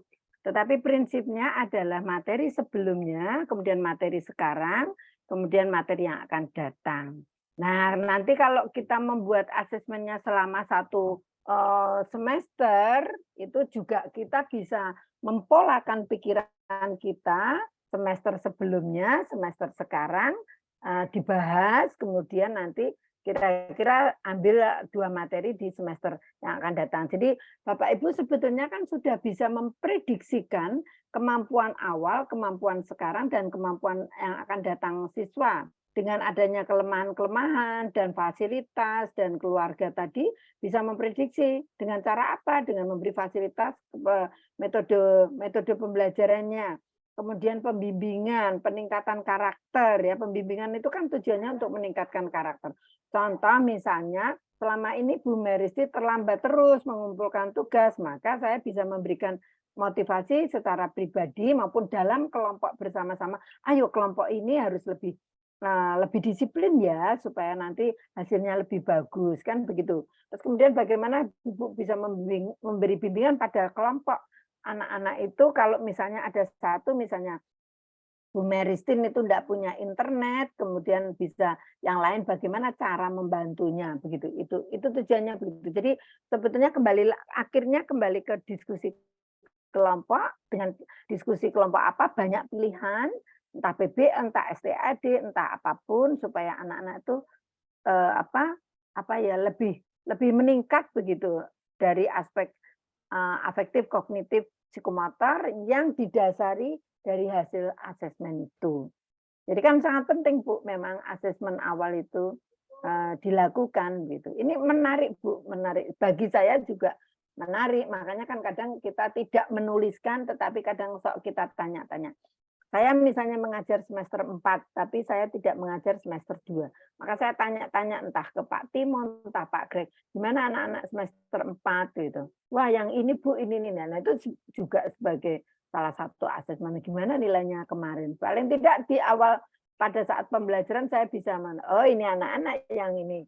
Saya coba untuk ini namanya ini karakternya ini, nanti entah saya bombong entah apa begitu supaya mereka lebih baik. Begitu ya Bu Meristin. Ya Ibu ada tambahan Ibu seperti tentang potensi yang dimiliki anak-anak. Dari pengalaman saya kan, tempat saya ini kan di Kabupaten Kepulauan Mentawai, kalau internetnya memang nggak bagus, rata-rata ekonomi anak-anak itu menengah ke bawah, banyak yang ada 75% tidak punya HP. Gitu. Lalu soal potensi Bu, anak-anak ini kan minat belajarnya kurang, tapi kalau nilainya selalu rendah, tapi ada di bidang olahraga, seni budaya, mereka itu menonjol Ibu. Apakah itu bisa dimasukkan potensi juga bagi anak-anak? Terima kasih. Ya, kembali lagi sebetulnya kan kalau dia olahraganya bagus kan berarti dia aktif ya. Itu masuk dalam gaya belajar apa. Disinilah nanti kan sebagai salah satu refleksi guru, kalau sudah tahu asesmen awalnya begitu, maka guru ya jangan ceramah terus ngantuk begitu. Saya akan ngantuk Bu kalau menungguin mahasiswa yang PPL di SMP SMA yang bagus, kemudian gurunya serius saja menerangkan terus itu saya ngantuk. Kenapa anak-anak yang punya potensi banyak main HP itu tidak dimanfaatkan? Silakan buka HP. Nah, kalau tidak punya HP ya gimana caranya Ibu nanti bisa HP dalam kelompok dan sebagainya, atau Ibu membuat tethering. Ibu kan bukti ya punya HP kan di sini. Berarti kan Ibu bisa melakukan tethering supaya pembelajarannya pakai berbasis IT gitu kan. Begitu Pak. Cukup. Baik Ibu, atau terima kita kasih banyak Ibu. Coba kita masuk ke selanjutnya dulu begitu supaya nanti selesai Pak. Silakan Bu Irin untuk melanjutkan. Ya. Bapak Ibu, kita juga punya guru pamong kan di masing-masing grup. Nanti juga bisa berkonsultasi dengan guru pamong yang lebih pengalaman di SD SMP. Kalau Ibu Irin lalu Romo Sugi kompeten di tingkat global gitu ya, atau di tingkat PPG ini, tetapi secara teknis mendetil itu guru pamong bisa ditanya. Bu Irin silahkan lanjut dulu. Pak, coba nyobloskan ya. Sebentar. Ini biar enggak habis. Oke, Bapak Ibu sudah saya masukkan di sini LK6. Di situ nanti kayaknya Mas Diki juga nanti saya kirimkan lagi di sini ya. Kirimkan lagi ke grup besar. Jadi Bapak Ibu di posisi LK6 ini pemetaan kebutuhan belajar dan penguasaan materi. Petunjuknya ini di sini dibantu. Penguasaan materi, tuliskan 3 materi sebagai contoh sesuai dengan tujuan pembelajaran yang akan dibelajarkan. Jadi 3 materi ya yang kemarin dibuat di LK berapa berarti ini? LK 5 Bu. LK5. Sip. Nah, jadi jangan pindah-pindah lagi materinya ya. Ini ya ini gitu supaya nanti berkelanjutan terus. Oke, kemudian lakukan asesmen awal tentang gaya belajar dan minat yang dimasukkan. Jadi Bapak Ibu nanti F dan A ini yang diberikan ya, entah itu Bapak Ibu berikan sungguh-sungguh ke siswa atau tidak, monggo, tapi paling tidak cara proses berpikirnya Ibu Bapak yang tahu. Artinya tahu sampai oh iya ya kalau gaya belajar ini nanti saya mau menganalisa apa gitu. Jadi poin A dan F ini dimasukkan. Nah, nanti ini kan akan didapatkan namanya si Ana, ini auditori misalnya minatnya apa. Di sini nanti akan didapatkan minat. Kemudian penguasaan materi dia termasuk dalam kelompok apa. Jadi ini ada 3 pilihan Bapak Ibu. Misalnya kelompok A itu memahami langkah esensi dan dapat menjalani langkahnya dan melakukannya dengan baik misalnya. Oh ini temanya misalnya pribadi yang unik ya. Iya. Ya, jadi nanti Bapak Ibu tuh memisahkan dalam dia penguasaan materinya bagaimana. Jadi dia memahami esensi materi dan dapat menjalankan atau komaja, dapat menjalani langkahnya dan melakukannya dengan baik. Ya, jadi maksudnya ini ditinjau dari apa ya, kalau aspek afektifnya spiritual ya ini. Coba. Kalau yang depan ini ya, Bu, penguasaan materi ini sebenarnya adalah hasil dari asesmen awal yang Ya, berdasarkan betul. materi-materi ujian tes tadi. Itu akan terbagi dalam kelompok kemampuan-kemampuan. Akan masuk ke Betul. sana. Ya, betul. Ya, betul, Romo. Betul. Jadi Ini kemampuan yang misalnya, tingkat rata-rata, tingkat tinggi, tingkat ya bisa itu juga dituliskan kemampuan tingkat tinggi begitu ya, misalnya ya. Ya, misalnya tinggi, rata-rata. Gitu. Apakah kita tuliskan begitu aja ya, Romo? Tinggi, Ya. kemampuan tinggi, tinggi atau menengah. tinggi, sedang begitu ya, sedang. Ya, jadi pengertiannya di situ. Ya, sedang atau rata-rata. Ya, artinya nanti dengan kemampuan masing-masing itu pendekatannya akan berbeda. Iya, betul. Nah, yang dimaksud dengan ini definisinya ini ya. Ini kelompok tinggi, ini tinggi, misalnya Bapak Ibu begitu. Itu definisinya ini ya. Jadi ini adalah bukan definisi, ini indikatornya ya. Berdasarkan yang tadi nilainya. Indikator ya. Dia sudah tahu. Jadi nanti Bapak Ibu tinggal masukkan di sini kemampuan tinggi, atau misalnya sedang atau rata-rata. Kemudian nanti di bawah begitu. Saya rasa tidak ada masalah. Hasil dari tes. Ya, ada hasil tesnya. Oke, jadi pilih satu ya. Pilih satu. Pilih satu dasarnya dari tes tadi. Oke, jadi minatnya bisa diisi. Hasil dari link minat. Oke, saya rasa ini sudah selesai. Nah, ini. Baik, Bu Irin, ini ada usulan dari silakan, guru pamong dan guru dosen pembimbing gitu. Nanti ya hal teknis silahkan ditanyakan di grup kecil gitu, karena ini ada 261 begitu. Kalau sangat teknis mungkin nanti tidak cukup waktunya untuk mengerjakan begitu. Baik, begitu Bu Irin. Sangat setuju, Pak. Baik, mari kita lanjut ke presentasi berikutnya. Romo Sugiono, silakan. Oke. Terima kasih Pak Greg. Sudah selesai sebenarnya kalau dari Pak Greg. Ini sebenarnya ya apa yang mau kita sampaikan ya ini kita saling melengkapi. Oh, oke, siap. Berarti pertanyaan ya Bu Irin nanti kalau masih ada waktu katakanlah 1/4 jam ini ya. Kita sampai jam 10, 2 jam maksimal ya. Oke, jadi Bapak Ibu saling sudah melengkapi manajemen kan waktu. ada penanya-penanya ini yang mungkin. Oke, nah, baik ada manajemen waktu berarti Romo Sugi dan Bu Irin ya ini lebih tertata begitu. Maksimal jam 10, 15 menit untuk tanya jawab. Silahkan Ibu Ruswati Ocha Lamapaha. Silahkan Ibu. Baik, terima kasih Pak Greg, terima kasih Romo dan Ibu Iren. Saya mau bertanya sedikit yang tentang tadi penjelasan Ibu Iren tentang latar belakang asesmen untuk anak-anak. Kebetulan saya ini ngajar di sekolah Katolik yang mayoritas anak didiknya bukan beragama Katolik. Apakah latar belakang agama masing-masing anak ini dimasukkan juga dalam penilaian tadi yang sudah Ibu sampaikan tadi? Itu yang pertama. Lalu yang kedua, pertanyaan saya tentang asesmen. Saya ngajar ini yang saya ambil kemarin di LK5 itu kelas 1. Kelas 1 ini kan asesmen untuk yang sebelumnya itu kan pasti belum. Mereka dari TK ke kelas 1.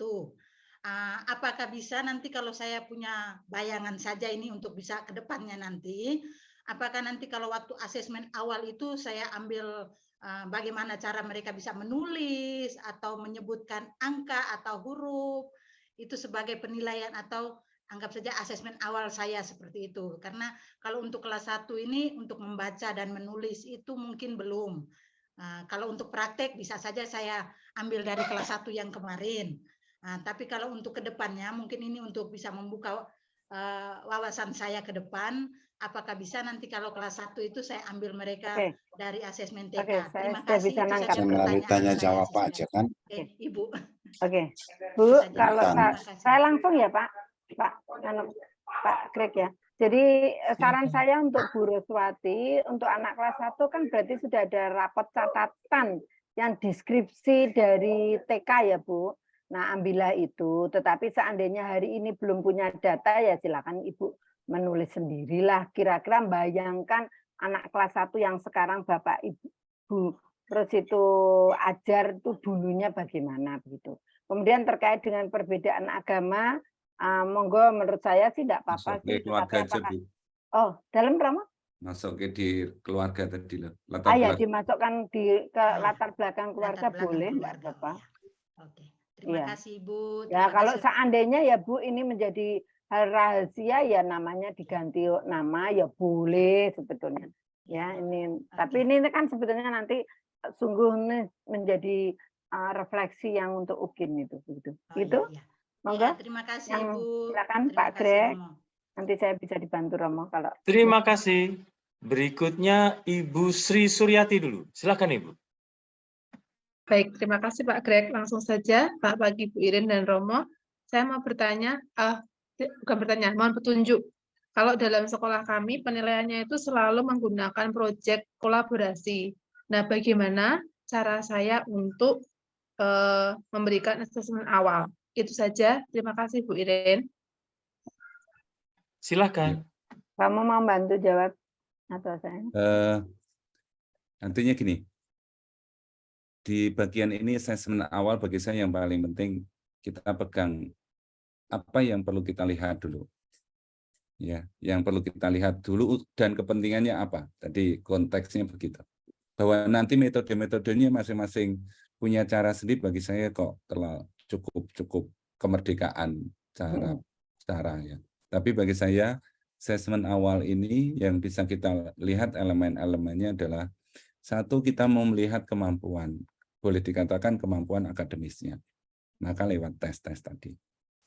Yang kedua, kita mau melihat konteks anak itu. Konteks anak itu konteks keluarga, karena itu punya pengaruh yang luar biasa juga. Maka tadi ada contoh kaitan keluarganya seperti apa. Keluarga itu bukan keluarga bermasalah atau tidak namanya, tapi kondisi keluarga itu, karena itu akan menentukan anak di luar kemampuan berjumpa dengan guru di kelas itu di rumah situasinya kayak apa gitu loh. Saudara-saudaranya begitu banyak, tadi tidak ada handphone, satu handphone untuk banyak orang, atau kita memberi tugas dari sisi kemampuan ekonomi lalu ini juga kesulitan.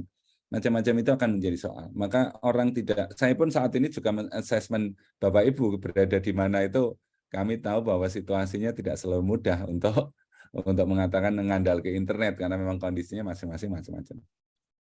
Yang ketiga adalah yang tadi ditawarkan kepada kita adalah melihat minat dan gaya belajar mereka. Itu yang kita pegang dan itu menjadi pijakan kita dalam berjalan ke depan. Ya, minimal itu ada catatan-catatan tentang itu.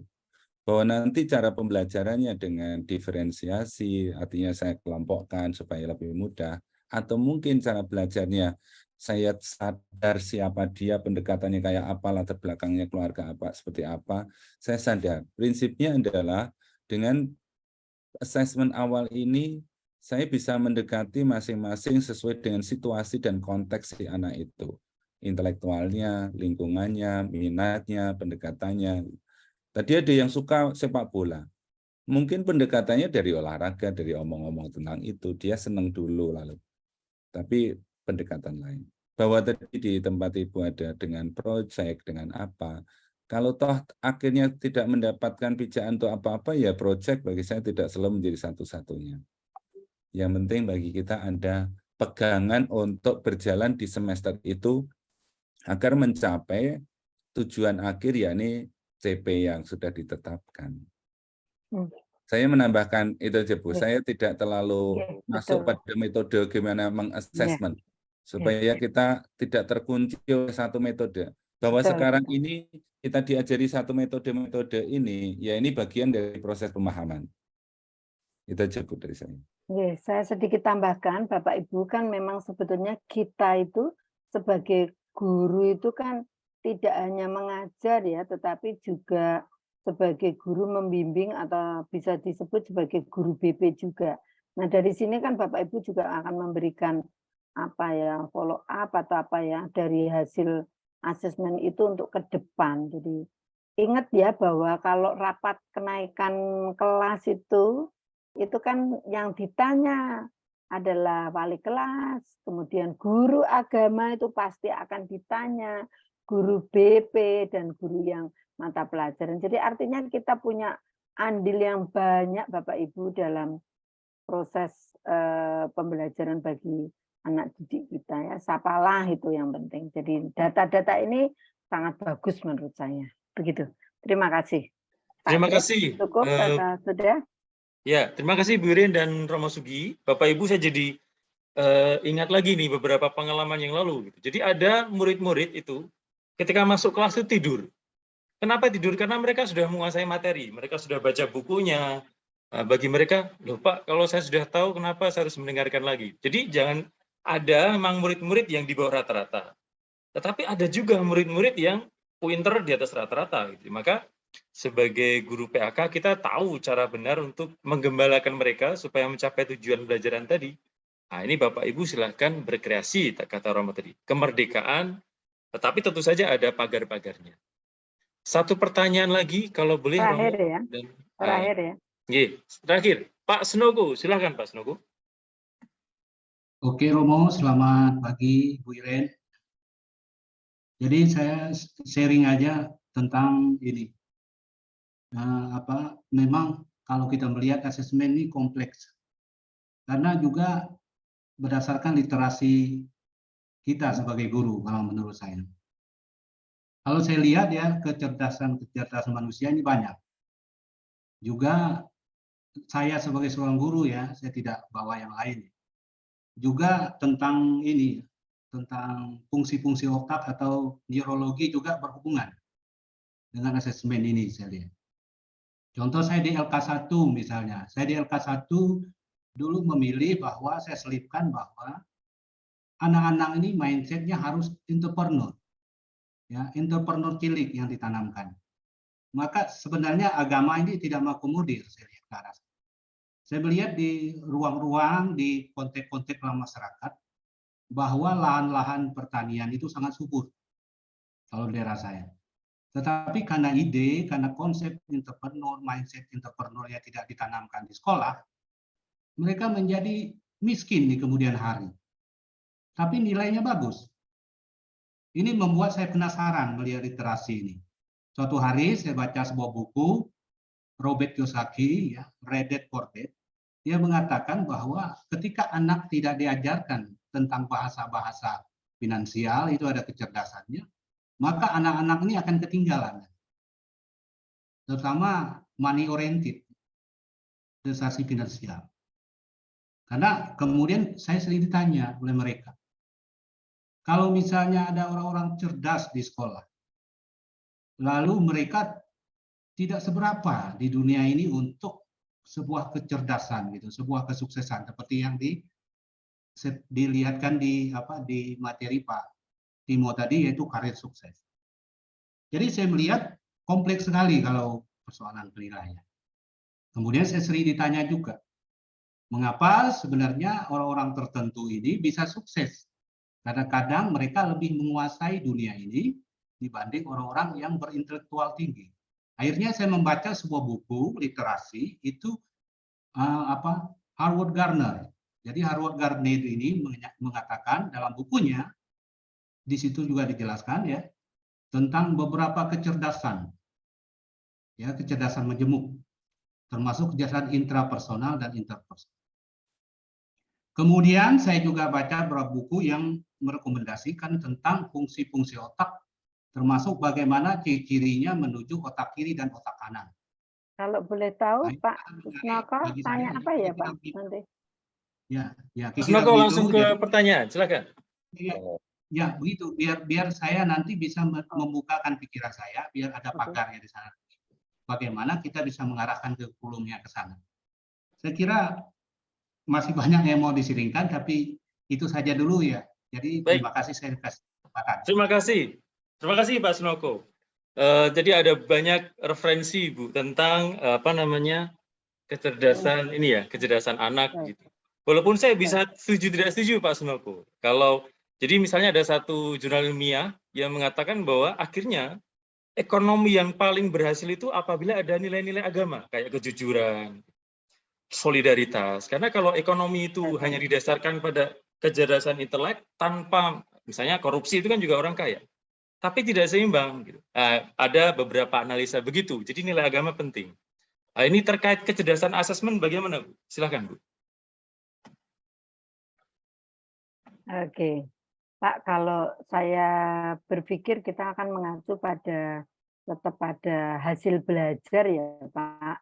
Hasil belajar itu kan meliputi 3 aspek: afektif, spiritual, kemudian yang disebut dengan sosial, kemudian psikomotor dan kognitif. Jadi kenapa kok pemerintah juga menetapkan itu sebagai salah satu capaian yang harus kita raih begitu dalam proses pembelajarannya. Jadi supaya terjadi keseimbangan.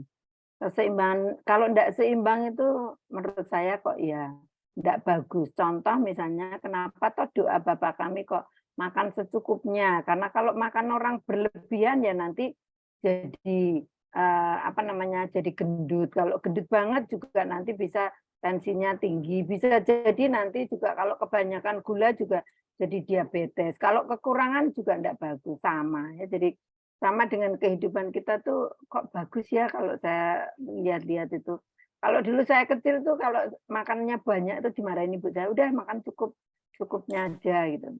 Nanti lagi tidak apa-apa. Ya jadi mungkin saya tidak tahu banyak teori, saya bukan ahlinya juga Pak Sunoko, tetapi saya coba menerapkan dalam kehidupan sehari-hari. Kenapa toh kok hasil belajar itu harus mencakup 3 aspek tadi ya. Jadi supaya terjadi keseimbangan. Orang pinter tetapi tidak baik juga akhirnya jadi kejam begitu ya. Misalnya orang bodoh tetapi IQ-nya rendah tetapi tidak mau berusaha juga tidak bagus. Jadi ada hal-hal yang mungkin kalau kita lihat sendiri, mungkin IQ saya juga tidak bagus, kemudian tidak begitu brilian lah buktinya.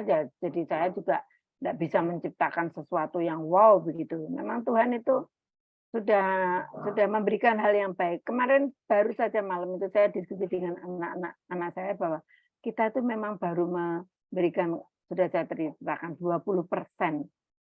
Nah, yang 80% kemana ya? Tuhan memilih orang-orang tertentu untuk menciptakan sesuatu, misalnya internet dan sebagainya, atau bahkan penemuan bumi itu bulat, penemuan listrik itu kan seseorang yang punya pemikiran yang sangat tinggi. Itu Tuhan punya karya.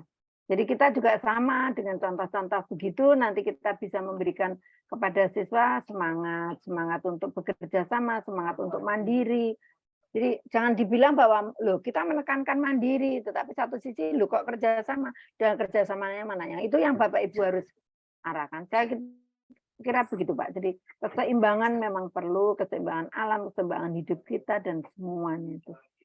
Terus terang saya tidak banyak teori yang saya tahu, tetapi saya coba memahami aja dalam kehidupan saya. Begitu Pak Sunoko. Sehingga nanti kita ya, Bu, punya anak ya harus kita punya anak didik yang seperti ini ya harus kita coba bagaimana menolong, tetapi menolongnya dalam arti positif, dengan langkah-langkah tertentu begitu. Begitu Pak. Oh iya, kalau yang kembali ke Pak Greg tadi mengatakan bahwa tidak boleh begini, tidak korupsi dan seterusnya. Sebenarnya kalau menurut saya yang saya baca aja sih. Jadi kalau tentang entrepreneur ini memang dia ada 2, ada mindset dulu, baru kemudian prakteknya. Jadi kalau spiritualitasnya kurang, maka ya itu tadi, prakteknya nggak bisa. Jadi spiritualitas uang, prioritas finansial dan prioritas kekayaan memang harus diajarkan dulu supaya dia sebelum dia memiliki kekayaan dia harus berbagi dengan sesama. Itulah tugas Bapak ya, tugas Bapak, bukan tugas Bapak Senoko, tetapi tugas saya, tugas Pak Greg, tugas guru mata pelajaran yang lain itu. Mari kita didik bangsa ini supaya menjadi murid yang pintar. Saya bantu Bapak Ibu supaya juga menjadi semakin pintar begitu. Terima kasih. Terima kasih Bu Irin, Pak Senoko. Emang lalu idenya jangan sampai kita terlalu mengajarkan agama yang surgawi saja gitu ya, melupakan aspek-aspek duniawi ya. Silakan Bapak Ibu berkreasi, ada keseimbangan tadi, diksi dari Ibu Irin keseimbangan. Sementara kita tutup dulu Bapak Ibu, sudah jam 10. Kemudian maka pertanyaan besarnya ini sudah menyusun Bapak Ibu asesmen ya. Kalau Tuhan Yesus bertanya pada Bapak Ibu ini, suster, apakah engkau mengasihi aku? Lalu Bapak Ibu menjawab, ya gitu ya. Yesus mengatakan lagi, gembalakanlah domba-dombaku. Melalui apa? Pre-assessment. Nah, itu dari pre-assessment kan lalu Bapak Ibu kenal tuh. Domba-dombanya seperti apa. Silahkan berkreasi, kata Romo Sugi. Kami memberikan panduan sudah di dalam modul. Nah, semoga semua baik-baik saja. Nanti kalau ada kesulitan tanya Guru Pamong. Bu Irin, closing statement silahkan. Ya, mungkin ini saya Bu. kirimkan Mas, ya nanti file. Oke, Romo Gimogo. kami hanya usul aja. Ini ada dosen-dosen, ada guru-guru Pamong. Silakan Anda juga meluangkan waktu untuk bersama-sama kelas masing-masing mencoba mendalami supaya antar kelas itu terjadi dinamika. Kelemahan kemarin yang terungkap dari kelas besar ini, kalau tidak pernah ada kelas kecil, kita tidak kenal satu kelas itu siapa. Ya, tidak bisa saling membantu, saling berdiskusi. Jadikan ruang kelas itu ruang bersama-sama saling membantu antar teman dalam kelompok yang kecil. Itulah sebabnya kelas ini memang kelasnya dibuat kecil dibanding kelas sebelumnya ketika modul. Supaya ada kerjasama dan saling membantu, saling diskusi. Maka Guru Pamong bisa saja secara inisiatif kami ingin mengumpulkan yang jelas pokoknya disepakati oleh kelas. Bersama dosen juga sama. Usulan saya itu, di luar kelas besar ini ada pendalaman lebih detail di kelas kecil. Itu saja Mas, Bu Irin. Terima kasih. Pak Greg. Oh ya, silakan Bu Irin. Pak Greg, ini mengingatkan kembali Bapak Ibu yang ingin ikut di seminar nasional nanti sore ya. Oke. Iya, Pak. Nanti sore Bapak Ibu ada seminar nasional dari STPK, semoga bisa berpartisipasi. Tapi jangan lupa tugasnya, ya, itu. Jangan lalu jadi alasan Bapak Ibu. Kita mau mengembalakan domba ini. Baik, kepada yang terhormat Pak Vincentius Burhan, semoga berkenan memberikan doa penutup. Kalau bisa doa penutup sesuai tema, Pak. Supaya mengajarkan pada murid-murid ya, mungkin merangkum bagaimana proses kita. Silakan Pak Vincentius Burhan. Terima kasih Pak Greg, Pak Romo, Ibu Iren, dan para dosen, para guru pamong, dan teman-teman semua. Kita akan menutup kegiatan kita dengan doa.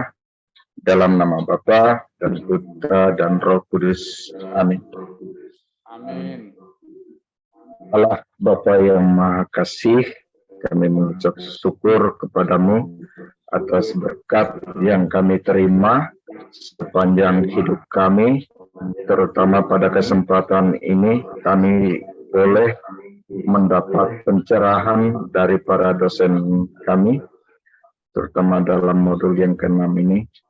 Semoga apa yang telah disampaikan dapat kami pahami dan kami kerjakan sesuai dengan petunjuk yang telah ditetapkan. Kami juga mohon berkat-Mu untuk saudara-saudara kami yang pada kesempatan ini sedang mengalami bencana gempa.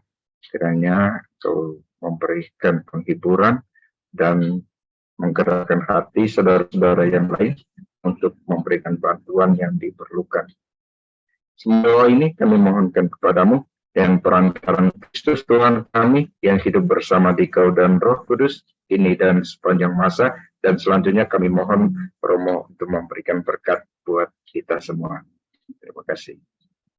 Tuhan bersamamu dan bersama Semoga kita, keluarga kita, pekerjaan-pekerjaan kita, khususnya di PPG ini, dan aktivitas selanjutnya, kita selalu dalam penyertaan, pendampingan, dan berkat Allah yang Maha Kuasa, Bapa dan Putra dan Roh Kudus. Amin. Terima kasih. Terima kasih Romo, terima kasih Ibu, terima kasih Pak Greg, Terima kasih Ibu.